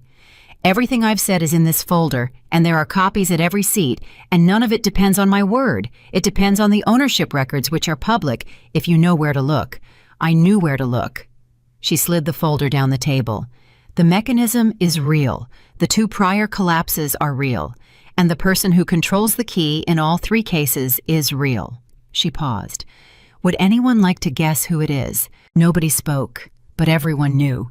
She could see it moving around the table, the understanding company by company, the horror of it dawning on 12 powerful people who had been 30 seconds from voting for their own destruction. And then Harold Vance spoke. "Daniel!" The old man's voice shook. He was standing now fully, his face stricken. "Daniel, my money. 6 years. You put my entire fortune into—" He stopped. His hands were trembling. "The investments you recommended. They're part of this, aren't they? This structure. My money is in the thing you built to collapse." The room turned to Harold Vance. And Olivia watched the old man understand in real time that the partner he trusted, the man he'd invited here today to watch the future of the industry, had been quietly arranging his ruin for 6 years. And Olivia felt it then, the thing she had wondered whether she would feel. Not triumph, something closer to grief. Because Harold Vance had stolen from her, yes, but he was also just an old man watching his life get pulled out from under him by someone he trusted, and Olivia knew exactly precisely what that felt like. "Mr. Vance," she said, and her voice was gentler now, "I found your exposure 2 days ago. It's in the folder. And I want you to know that the reason I'm doing this today, the reason I'm doing it here instead of letting it happen quietly, is so that your money can be protected before the mechanism is ever triggered. If this framework had passed, you'd have lost everything. It hasn't passed. You haven't lost it yet. There's still time." Harold Vance stared at her. "Why?" he said. "Why would you protect me? You said your name. Carter. Olivia Carter." His face changed as it came to him. "Riverton. You're the Riverton associate. The one whose work I—" He couldn't finish it. "The one whose work you took credit for," Olivia said quietly. "Yes, that was me, 14 years ago. You built your career on 4 sleepless nights of my work, and you sent me back to the copy room." The room was dead silent.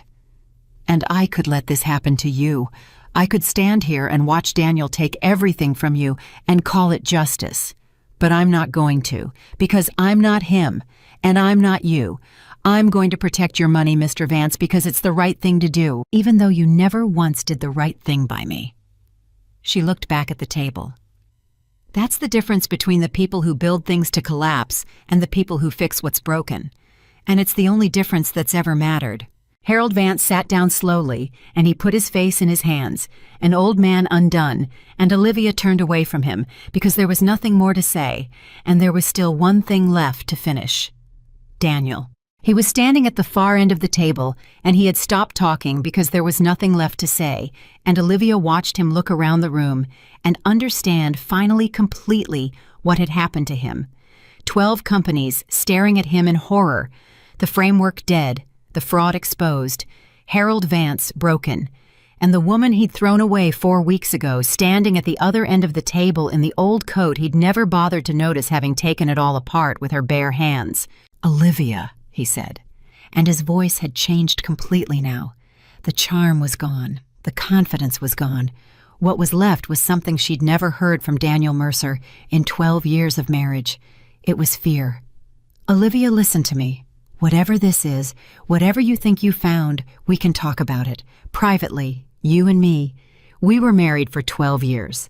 That has to count for—" "It counted," Olivia said. "It counted for everything, Daniel. For 12 years it counted for everything, and you spent all of it teaching me to be quiet, to be small, to be grateful for the pieces of a life you let me have. And then you threw me away like it was nothing. Like I was nothing." She stepped out from behind her chair and she walked slowly down the length of the table past the frozen faces of 12 companies until she was standing close enough to look up into his face. "You told me nobody would ever remember my name. Do you remember that?" Daniel said nothing. His jaw was working. His eyes were darting around the room looking for an exit, looking for an ally, finding none. "Everybody in this room is going to remember my name now," Olivia said quietly, "for the rest of their lives. And every single one of them is going to remember it as the name of the woman who stopped you." She held his eyes. "You didn't erase me, Daniel. You can't erase someone by throwing them away. All you did was set me free, and then you made the mistake of building something I could see. You should have let me disappear. You should have given me a fair settlement and let me go quietly and never thought about me again. And I'd have vanished. I'd have lived some small, ordinary life, and you'd have won." Her voice dropped. "But you couldn't stand to let me have even that. You had to erase me completely. You had to make sure I had nothing. And that Daniel, that total erasure, is the exact thing that let the right man find me. You built this. You did this to yourself, with your own hands, because you couldn't stand to let me keep even a shred of dignity." Daniel Mercer stared at her, and in his face was the dawning total comprehension of a man who has just understood that he authored his own destruction. "Ethan," Olivia said, turning away from Daniel back to the room, dismissing him the way he had once dismissed her without looking up. "I believe legal is ready." And the doors at the back of the room opened, and the people who had been waiting came in, and Olivia did not watch. She had decided in the night that she would not watch this part. She had gotten the thing she needed. She had gotten him to see. She had stood in front of the man who said nobody would remember her name and made herself unforgettable, and that was enough, and the rest of it, the legal machinery, the consequences, the collapse of Daniel Mercer, that was not hers to watch. She had turned on the lights. She didn't need to stare at what they revealed. She walked back to her seat. She sat down, and behind her she heard Daniel's voice rising, protesting, and then quieter, and then gone, and she did not turn around, not once. Ethan sat down beside her. For a long moment, neither of them spoke. "You didn't watch," he said finally. "No." "Why not?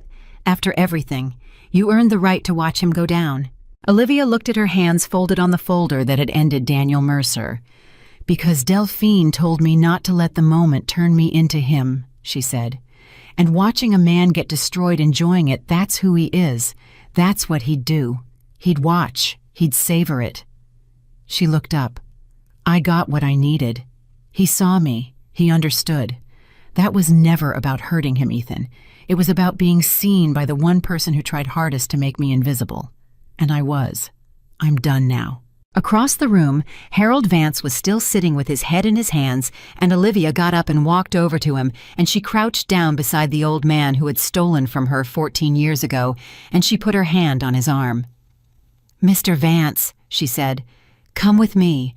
Monroe's legal team can start protecting your assets today, right now, before anything triggers, but we have to move fast." Harold Vance lifted his head and looked at her, and his eyes were wet, and he said, "Why are you helping me? After what I did, I don't understand you." "You don't have to understand me," Olivia said gently. "You just have to come with me and sign some papers." She helped him to his feet. 14 years ago, you didn't see me. You looked right through me, same as he did, and I could spend the rest of my life being angry about it. But I've watched what anger does to a person. I've watched it turn a man into someone who throws his wife out on a marble floor and doesn't look up from his phone. She steadied the old man as he found his balance. "I'd rather be the person who fixes what's broken, even when it's you, especially when it's you. Now come on." And and Olivia Carter walked the man who had erased her out of the room, holding his arm, saving the fortune of the man who had stolen her name, while behind them the man who had thrown her away was led out through a different door into a very different future. At the elevator, Ethan caught up with her. "That was," he started, and then he stopped because he didn't have the word. "In 30 years of business, I have never seen anything like what you just did in that room." Olivia pressed the button for the lobby. "I had 30 days to prepare," she said, "and 12 years before that." "There's something you should know," Ethan said. "Something I got an hour ago and didn't want to tell you until this was over." He hesitated. "Word about what you found, it's already moving. Quietly. In the circles that matter. What you did in that room, exposing a fraud of this scale, catching what 3 firms and a dozen companies missed that doesn't stay quiet. People at the very top are already asking who you are." He looked at her. "Olivia, there's a jet, a private one. It belongs to a man whose name I'm not going to say, in a hallway, one of the most powerful people in this entire industry. And it took off this morning, before the round table even ended. Heading here." A pause. "He's coming for you, with an offer. And it is not a job offer, Olivia. It's the kind of offer that changes what a person is." The elevator arrived, the doors opened, and Olivia Carter, in her old wool coat, with an old man on her arm, whose fortune she'd just saved, stood in the doorway and did not step in yet. "A jet," she said softly. "A jet," Ethan confirmed. 4 weeks ago you had $2,000 and a shelter cot. And this afternoon, a billionaire's private plane is landing to recruit you to the highest level of power in this country." He shook his head slowly. The silence he mistook for defeat. "You told me once that's what it was. Preparation." Olivia looked out the window at the end of the hall at the sky over Manhattan, and somewhere out there she knew a jet was cutting across the country toward her with a sealed offer inside it. And the woman that jet was coming for was not the woman who had signed those papers without crying 4 weeks ago. And it was not the woman who had counted $2,000 on a freezing corner. And it was not the woman Daniel Mercer had thrown away. It was Olivia Carter, strategist. The woman who fixed what other people couldn't see was broken. The woman whose name an entire room would remember for the rest of their lives. "Let's get Mr. Vance to legal," she said. And she stepped into the elevator and the doors closed, and she rode down toward a future that 4 weeks ago she could not have imagined. While somewhere over the country, a jet flew toward her, carrying the offer that would tell her finally exactly how far the silence had brought her. The jet landed at 4 o'clock that afternoon, and Olivia Carter almost didn't go to meet it. She was still at the office sitting with Harold Vance while the legal team worked through the paperwork that would pull his fortune out of Daniel's collapsing structure, and she found she didn't want to leave the old man alone because he had that shattered look. She recognized the look of a person whose whole understanding of their life had just been rearranged in a single hour. "You should go," Harold Vance said. He'd been quiet for a long time. "Ethan told me. About the jet. About who's on it." He looked at her. "You shouldn't keep a man like that waiting because of an old fool who stole from you."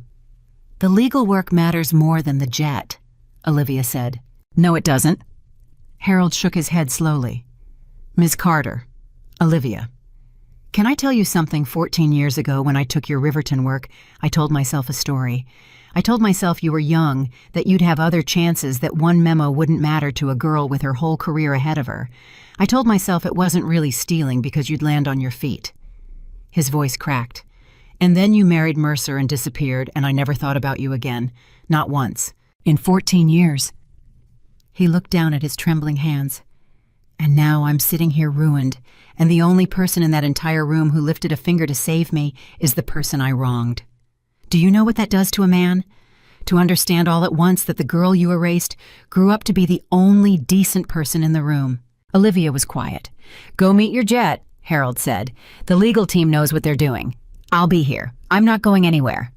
I've got nowhere to go and nothing to do but sit here and understand what kind of man I've been." He managed a broken smile. "Go find out how far you've come. You've earned the right to know." Olivia looked at the old man for a long moment, and then she stood and she squeezed his shoulder and she said, "I'll come back and check on you. That's a promise. And, Mr. Vance, The story you told yourself 14 years ago that I'd land on my feet. You were right, just not for the reasons you thought. She picked up her coat. I landed on my feet because I had to, not because you gave me the chance to. There's a difference. But I'm still standing, and so will you be.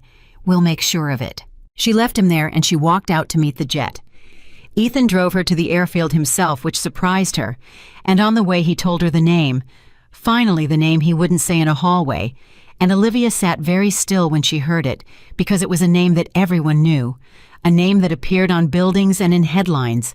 A man who sat at the very top of the world Daniel Mercer had only been clawing his way toward. William Ashford, Ethan said. He owns pieces of 9 industries. He doesn't recruit people, Olivia. People spend their entire lives trying to get 5 minutes with him. And he got on a plane this morning before the round table even ended and flew across the country to meet you. He glanced at her. Do you understand what that means? Tell me what it means, Olivia said. Because 4 weeks ago I was in a shelter and I don't trust my own read on any of this yet. It means, Ethan said carefully, that what you did in that room today is going to be studied. It means you didn't just catch a fraud, you caught a fraud that a dozen sophisticated companies and 3 of the top verification firms in the country missed. And you did it in weeks, coming in cold with no team and no resources and no reason for anyone to believe you. He pulled up to the airfield. William Ashford has spent his whole life looking for people who can see what others can't. And you just gave the single most public demonstration of that skill in a generation. He's not offering you a job, Olivia. I don't know exactly what he's offering, but it's the kind of thing that only gets offered to a handful of people in a lifetime. Olivia looked out at the jet on the tarmac, and she felt the strangest thing, which was that she was not nervous. 4 weeks ago, she had been nervous walking into a job interview she was overqualified for. And now she was walking toward one of the most powerful men in the country, and she felt calm, and she understood why.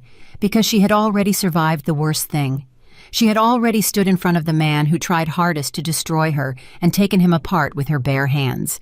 There was nothing William Ashford could do to her that could compare to what she had already survived and won. Ethan, she said before she got out of the car. Whatever he offers me, I want you to know something. She turned to him. You found me off a note in the margin of a 14-year-old memo. You fought your board for my salary. You trusted me when I wouldn't even tell you the name of the man I was investigating. You gave me the room today, and you let me do it my way even when my way scared you. Her voice was steady. I don't forget that. Ever. Whatever happens on that plane, I want you to know that Monroe Logistics gave me back my life and you gave me back myself, and I don't walk away from debts like that. Ethan looked at her and something moved in his face. Go, he said quietly. He's waiting. And Olivia, whatever you decide it as a free woman. You don't owe anyone anything anymore. Not him, not me, not Vance, not Daniel, nobody. You bought your freedom back with 30 days of the hardest work I've ever seen. Spend it however you want.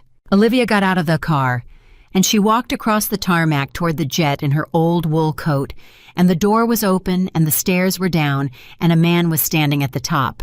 William Ashford was older than she'd expected, and smaller, an unremarkable-looking man in an ordinary gray suit, and if she'd passed him on the street, she'd never have looked twice, and that she understood immediately was exactly the point.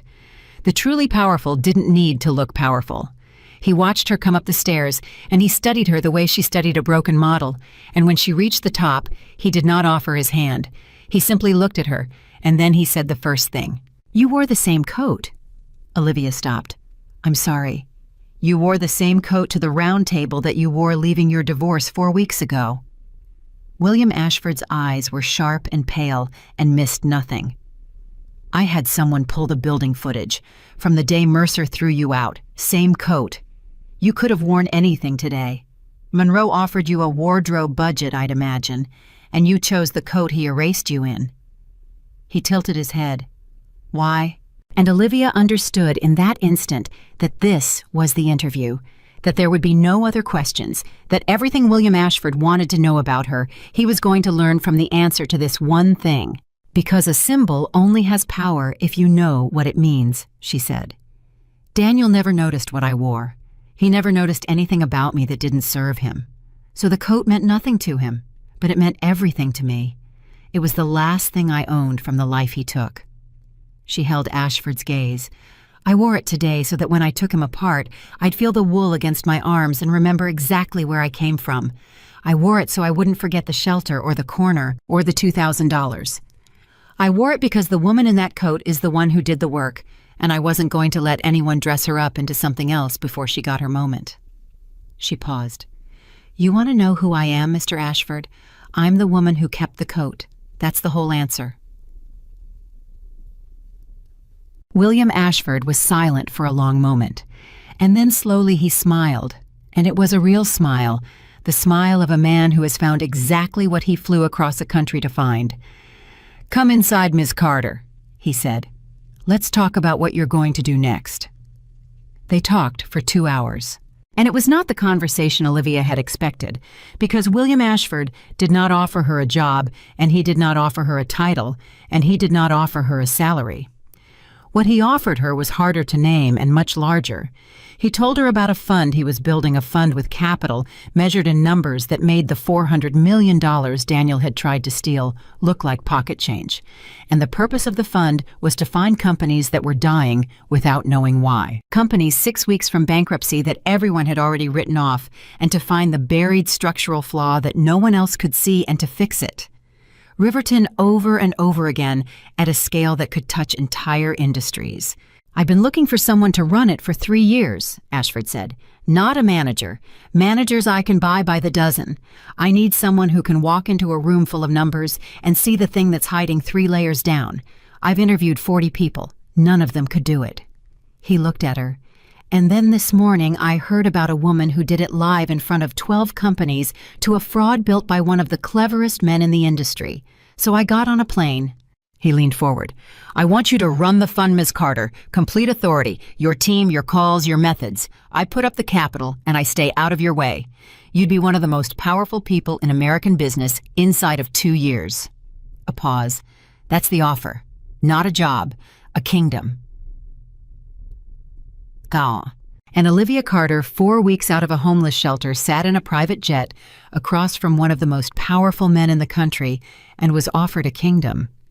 She was quiet for a long time. Can I tell you why I'm hesitating? She said finally. Because you'll think it's strange. I flew across the country on a hunch, Ashford said. I have a high tolerance for strange. 4 weeks ago, a man threw me out on a marble floor and told me I was an asset he'd finished using, Olivia said. And the thing that hurt most wasn't the cruelty. It was that he was partly right. For 12 years, I let myself be an asset.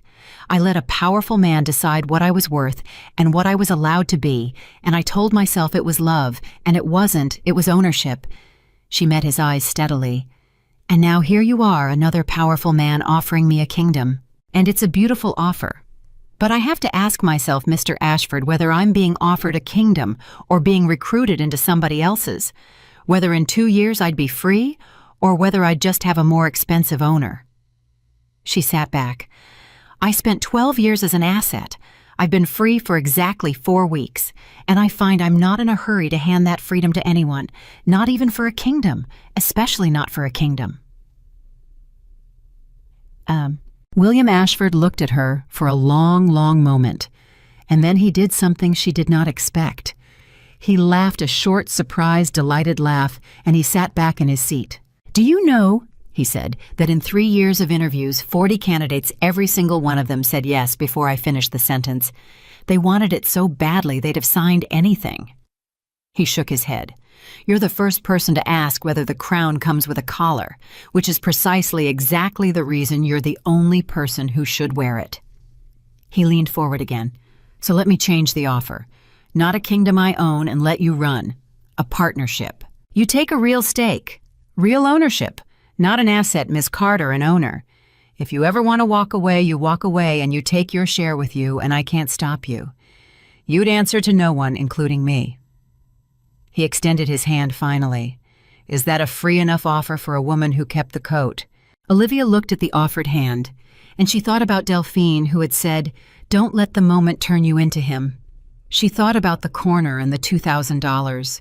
She thought about the shelter cot and the boy of 30 who laughed at her gap, and Marcus Field who called her nothing and then lied to Daniel to protect her. She thought about Ethan, who found her off a note in a margin, and Harold Vance sitting broken in an office because she'd chosen to save him. She thought about Daniel led out of the round table through a door she'd chosen not to watch, and she thought about the woman on the corner 4 weeks ago who had said out loud the worst truth she knew. You were never a partner. You were an asset, and had discovered that the truth didn't kill her. That woman had promised herself something on that corner in the cold with $2,000 and nothing else. She had promised she would never be an asset again. One condition, Olivia said. Name it. The fund's first project. I choose it. And it's not going to be glamorous, and it's not going to make headlines, and it might not even make much money. She held his eyes. There's a shelter in the Bronx. A woman named Delphine runs the intake desk. She spends her days pulling women out of the worst moments of their lives with nothing but a blanket and a laugh, and she does it on a budget that's held together with tape. She told me when I had nothing, that when I got rich, I should remember her. Olivia's voice was very steady. I want to build something for women coming out of what I came out of. Not charity, a real structure. Job training, housing legal help for women getting erased by men like Daniel. Run it like a business because it should be run like a business because those women deserve competence, not pity. That's my first project. Before the kingdoms, before the headlines. Do we have a deal? William Ashford looked at her, and something changed in his face, something that went past the sharp interest of a man evaluating an asset and became something more like respect for a person. You'd spend your first move as one of the most powerful people in business, he said slowly, on a shelter in the Bronx. I'd spend it on Delphine, Olivia said, and on the next woman who's going to walk through that door not crying because she's got work to do and doesn't know yet that she's going to make it. She didn't take her eyes off him. You asked who I am. I told you I'm the woman who kept the coat, but that's only half of it. I'm also the woman who slept in that shelter, and I promised Delphine I'd remember her. And I keep my promises, Mr. Ashford. It's the only thing I have that Daniel Mercer never touched. Do we have a deal or not? William Ashford took her hand, and he shook it. We have a deal, he said. God help the men who underestimate you, though I suspect it's already too late for at least one of them.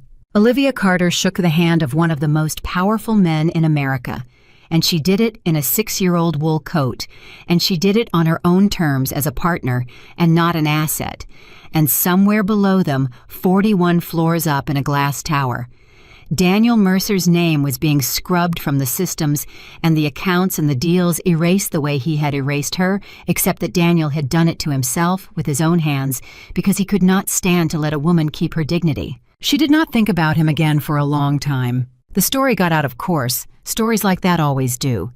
In the months that followed, the collapse of Daniel Mercer's operation became one of the most talked about frauds in a generation, and the woman who caught it became a name people learned. But Olivia never gave interviews about the divorce, never spoke publicly about Daniel, never once described the marble floor, or the scattered purse, or the phone he wouldn't look up from. When people asked about him, she said only one thing, and she said it the same way every time. He taught me to read fine print, she'd say. He just never expected me to read his. And then she'd change the subject to the fund, to the companies she was saving, to the shelter in the Bronx, which by the end of the first year was no longer one shelter, but the pilot for a network run like a business staffed by women who'd come through it with Delphine, who had cried exactly once when Olivia showed her the plans, and then never again sitting on the board. Because that was the thing Daniel never understood. The thing that Ethan understood the day he followed a note, in a margin the thing William Ashford flew across a country to find. A person is not an asset. A person cannot be erased by canceling their cards and freezing their accounts and telling them nobody will remember their name. A person is the sum of what they can see and what they choose to do with it. And those are the two things that no one can ever cancel, no one can ever freeze, no one can ever take. Daniel had spent 12 years teaching Olivia to be silent, and he had mistaken that silence at the very end for defeat. He had slid the papers across the table and watched her sign without tears and told himself he had won. He had been wrong about the silence. He had been wrong about everything, because the silence was never surrender. The silence was a woman deciding in the space of a single breath on a freezing corner that she would never again let another person tell her what she was worth. The silence was 30 days of work in a shelter and a small office and the dark hours of the morning. The silence was preparation. Olivia Carter did not fall. She was never going to fall, and the man who tried hardest to bury her succeeded only in clearing the ground where she would build everything that came next. She kept the coat. She wore it to the opening of the first center and to the closing of her first billion-dollar turnaround, and she kept it in her closet for the rest of her life, not out of poverty and not out of bitterness, but as a reminder of the exact moment she woke up. Because a symbol only has power if you know what it means. And Olivia Carter always knew exactly what it meant. It meant she was free. It meant she was never an asset. It meant that the silence they mistook for defeat was the sound of a woman becoming exactly who she was always meant to be. And nobody, not Daniel Mercer, not anyone ever mistook her silence for weakness again. The first center opened in the spring, and Olivia insisted on being there for intake on the very first morning. Not for a photograph, not for a headline, but because she wanted to see the door. She stood beside Delphine at the desk, and the two of them watched the first woman come through, a woman of about 40 in a coat that had seen better winters with a child holding her hand and a garbage bag of belongings over her shoulder, and the woman had the exact look Olivia remembered from her own mirror 4 weeks after the marble floor. Not tears. Something harder than tears. The look of a person doing math in her head about how many days she had left before zero. "I don't know how long I can stay," the woman said before anyone asked. She said it the way Olivia had said, "I don't know if I'll make it," as a warning, as a way of getting the disappointment over with first. And Delphine started to answer the way she'd answered 1,000 women, but Olivia touched her arm, and Delphine stepped back and let her. "You can stay as long as it takes," Olivia said. "And I'm going to tell you something that a woman told me in a shelter when I had $2,000 and no idea what came next." She crouched down to the child's level for a moment, then straightened and looked the woman in the eye. "You're not crying. You notice that most people expect themselves to be crying, but you're not. You know why, because you've got work to do, and the fact that you can already feel the work waiting, even standing here with a garbage bag, that's the whole thing. That's everything.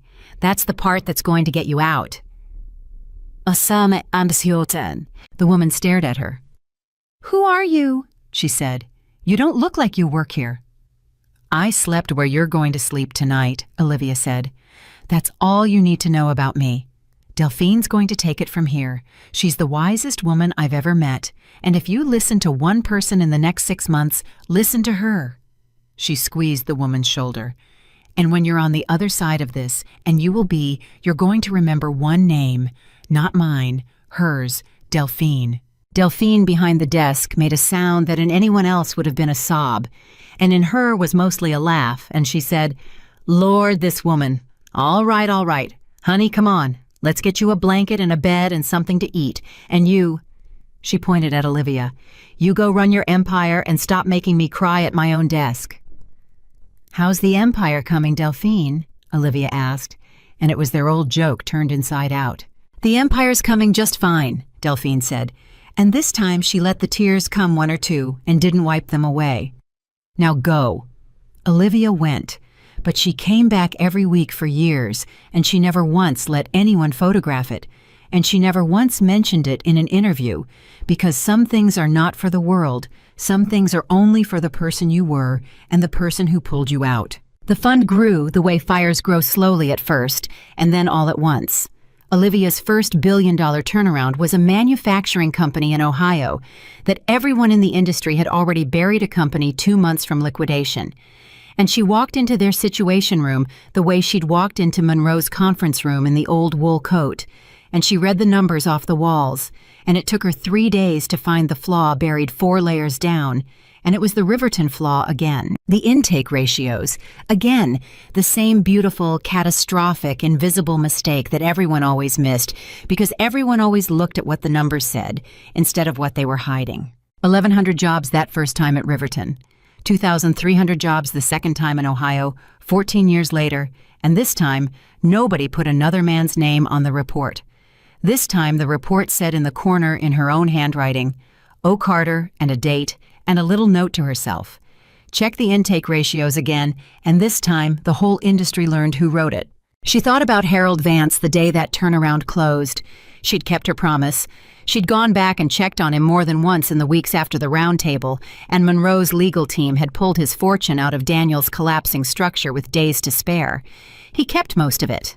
He was still comfortable, and he was, Olivia had come to understand, a genuinely broken man, not financially, but in the way that matters more. A man who had spent 14 years telling himself a comfortable story and had it shattered in an hour by the very person the story was about. He called her once months after, and his voice was thin over the phone. I've been trying to think of how to make it right, Harold Vance said. The Riverton work, your work. I've been trying to think of how a man makes something like that right after 14 years. You don't, Olivia said, not unkindly. You can't. That's the thing about it, Mr. Vance. Some things can't be made right. They can only be understood, and you understand it now. That's more than most people ever manage.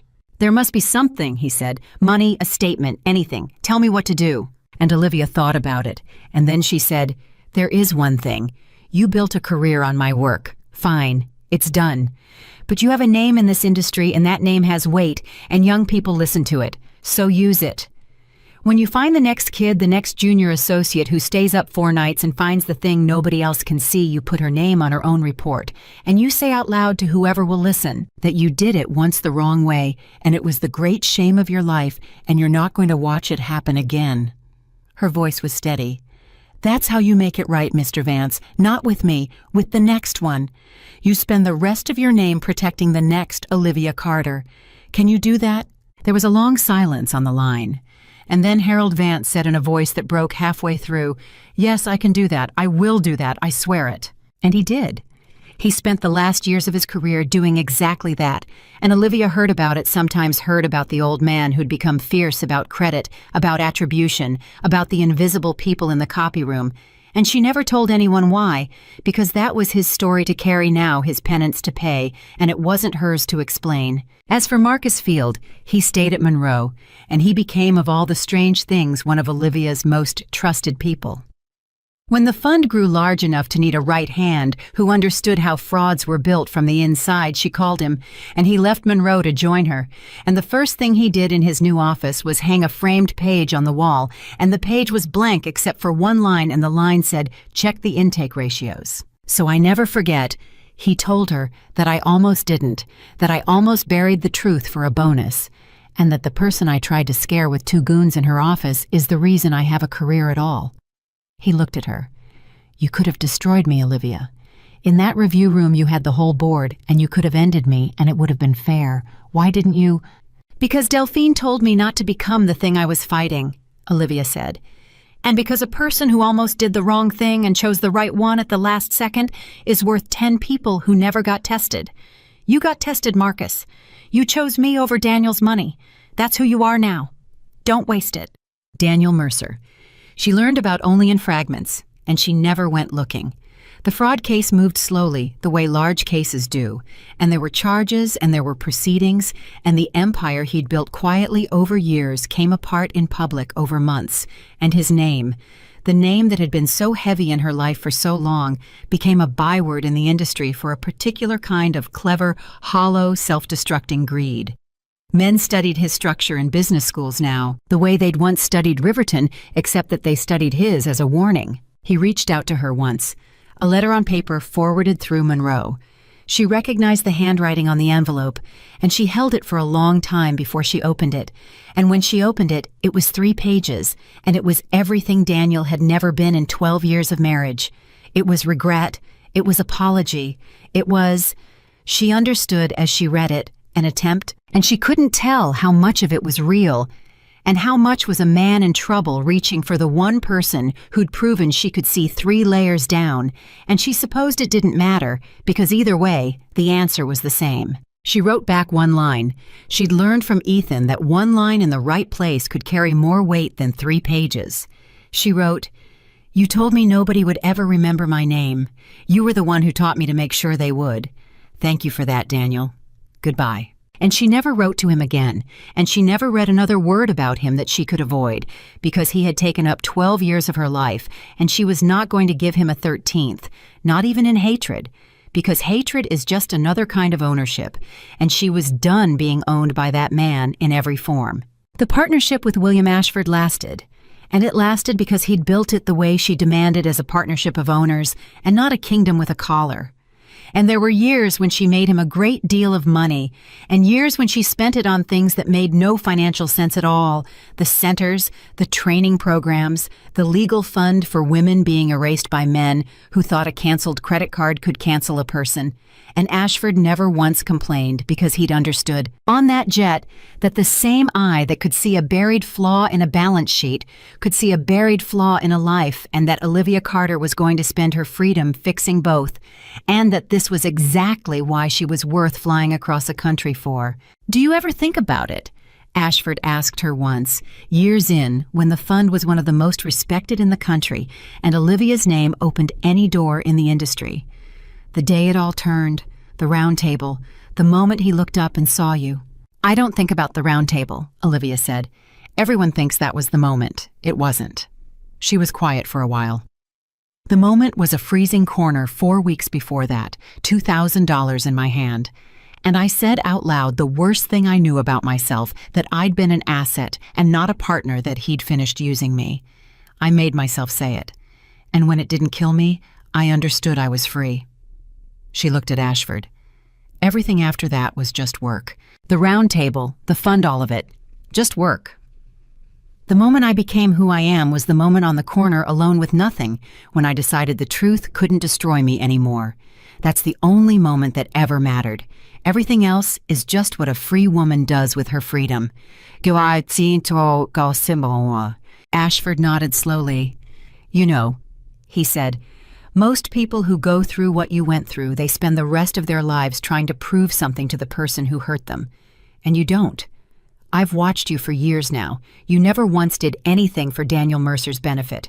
Not even revenge. Especially not revenge. Because the day I do something for his benefit in any direction," Olivia said, "he owns a piece of me again. Revenge is just love that curdled. It keeps you looking backward at the person who hurt you. And I made a promise on that corner that I'd never let another person tell me where to look." She smiled faintly. "So I look forward. At the next company, the next woman through the door, the next kid in the copy room who sees the thing nobody else can see. That's where I look. Daniel Mercer is behind me, and I do not turn around." She kept every promise she made in the hard year.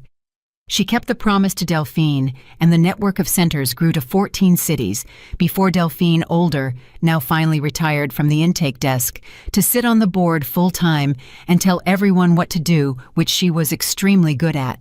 She kept the promise to Harold Vance, who died a few years later, a better man than he'd lived with a reputation in his last chapter for being ferocious about credit. She kept the debt she felt to Ethan Caldwell, and when Monroe Logistics hit a hard stretch in a bad market, Olivia's fund was the first call, and she flew in personally and read the numbers off the walls and found the flaw, and she never sent an invoice, because some debts you pay in kind and not in cash.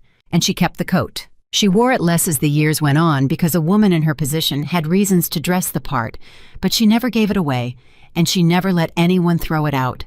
And on the hardest days, the days when a turnaround was failing, or a woman didn't make it through the program, or the weight of everyone depending on her felt like too much, she would take the old wool coat out of the closet and put it on, and sit alone for a while and feel the wool against her arms and remember. She would remember the corner, the $2,000, the declined card at the coffee cart, and the boy who looked at her with pity, the shelter cot and Delphine's laugh, the boy of 30 who laughed at her gap, the $40 laptop, and the email from a name she didn't recognize.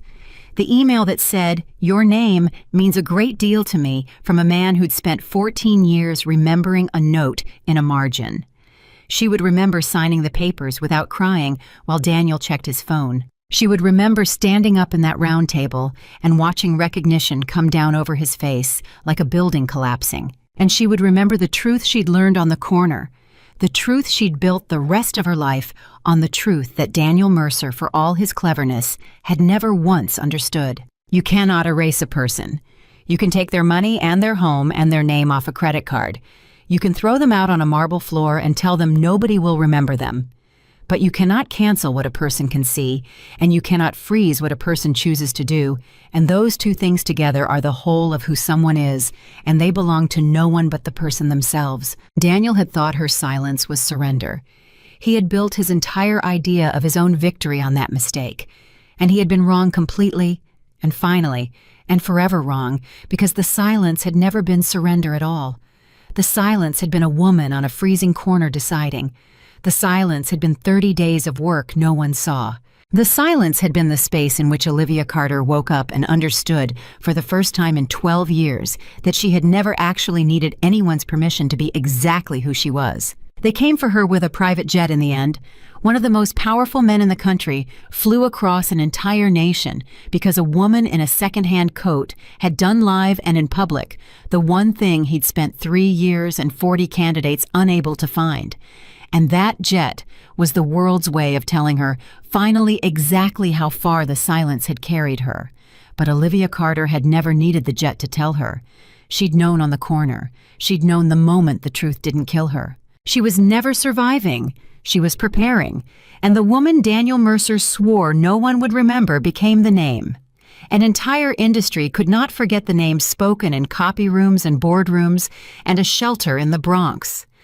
The name that a frightened woman with a garbage bag over her shoulder would carry out into her own new life someday without ever knowing where it came from. Olivia Carter, strategist, the woman who fixed what others couldn't see, was broken. The woman who kept the coat. The woman whose silence was never not for one single second defeat. It was preparation for war, and she won.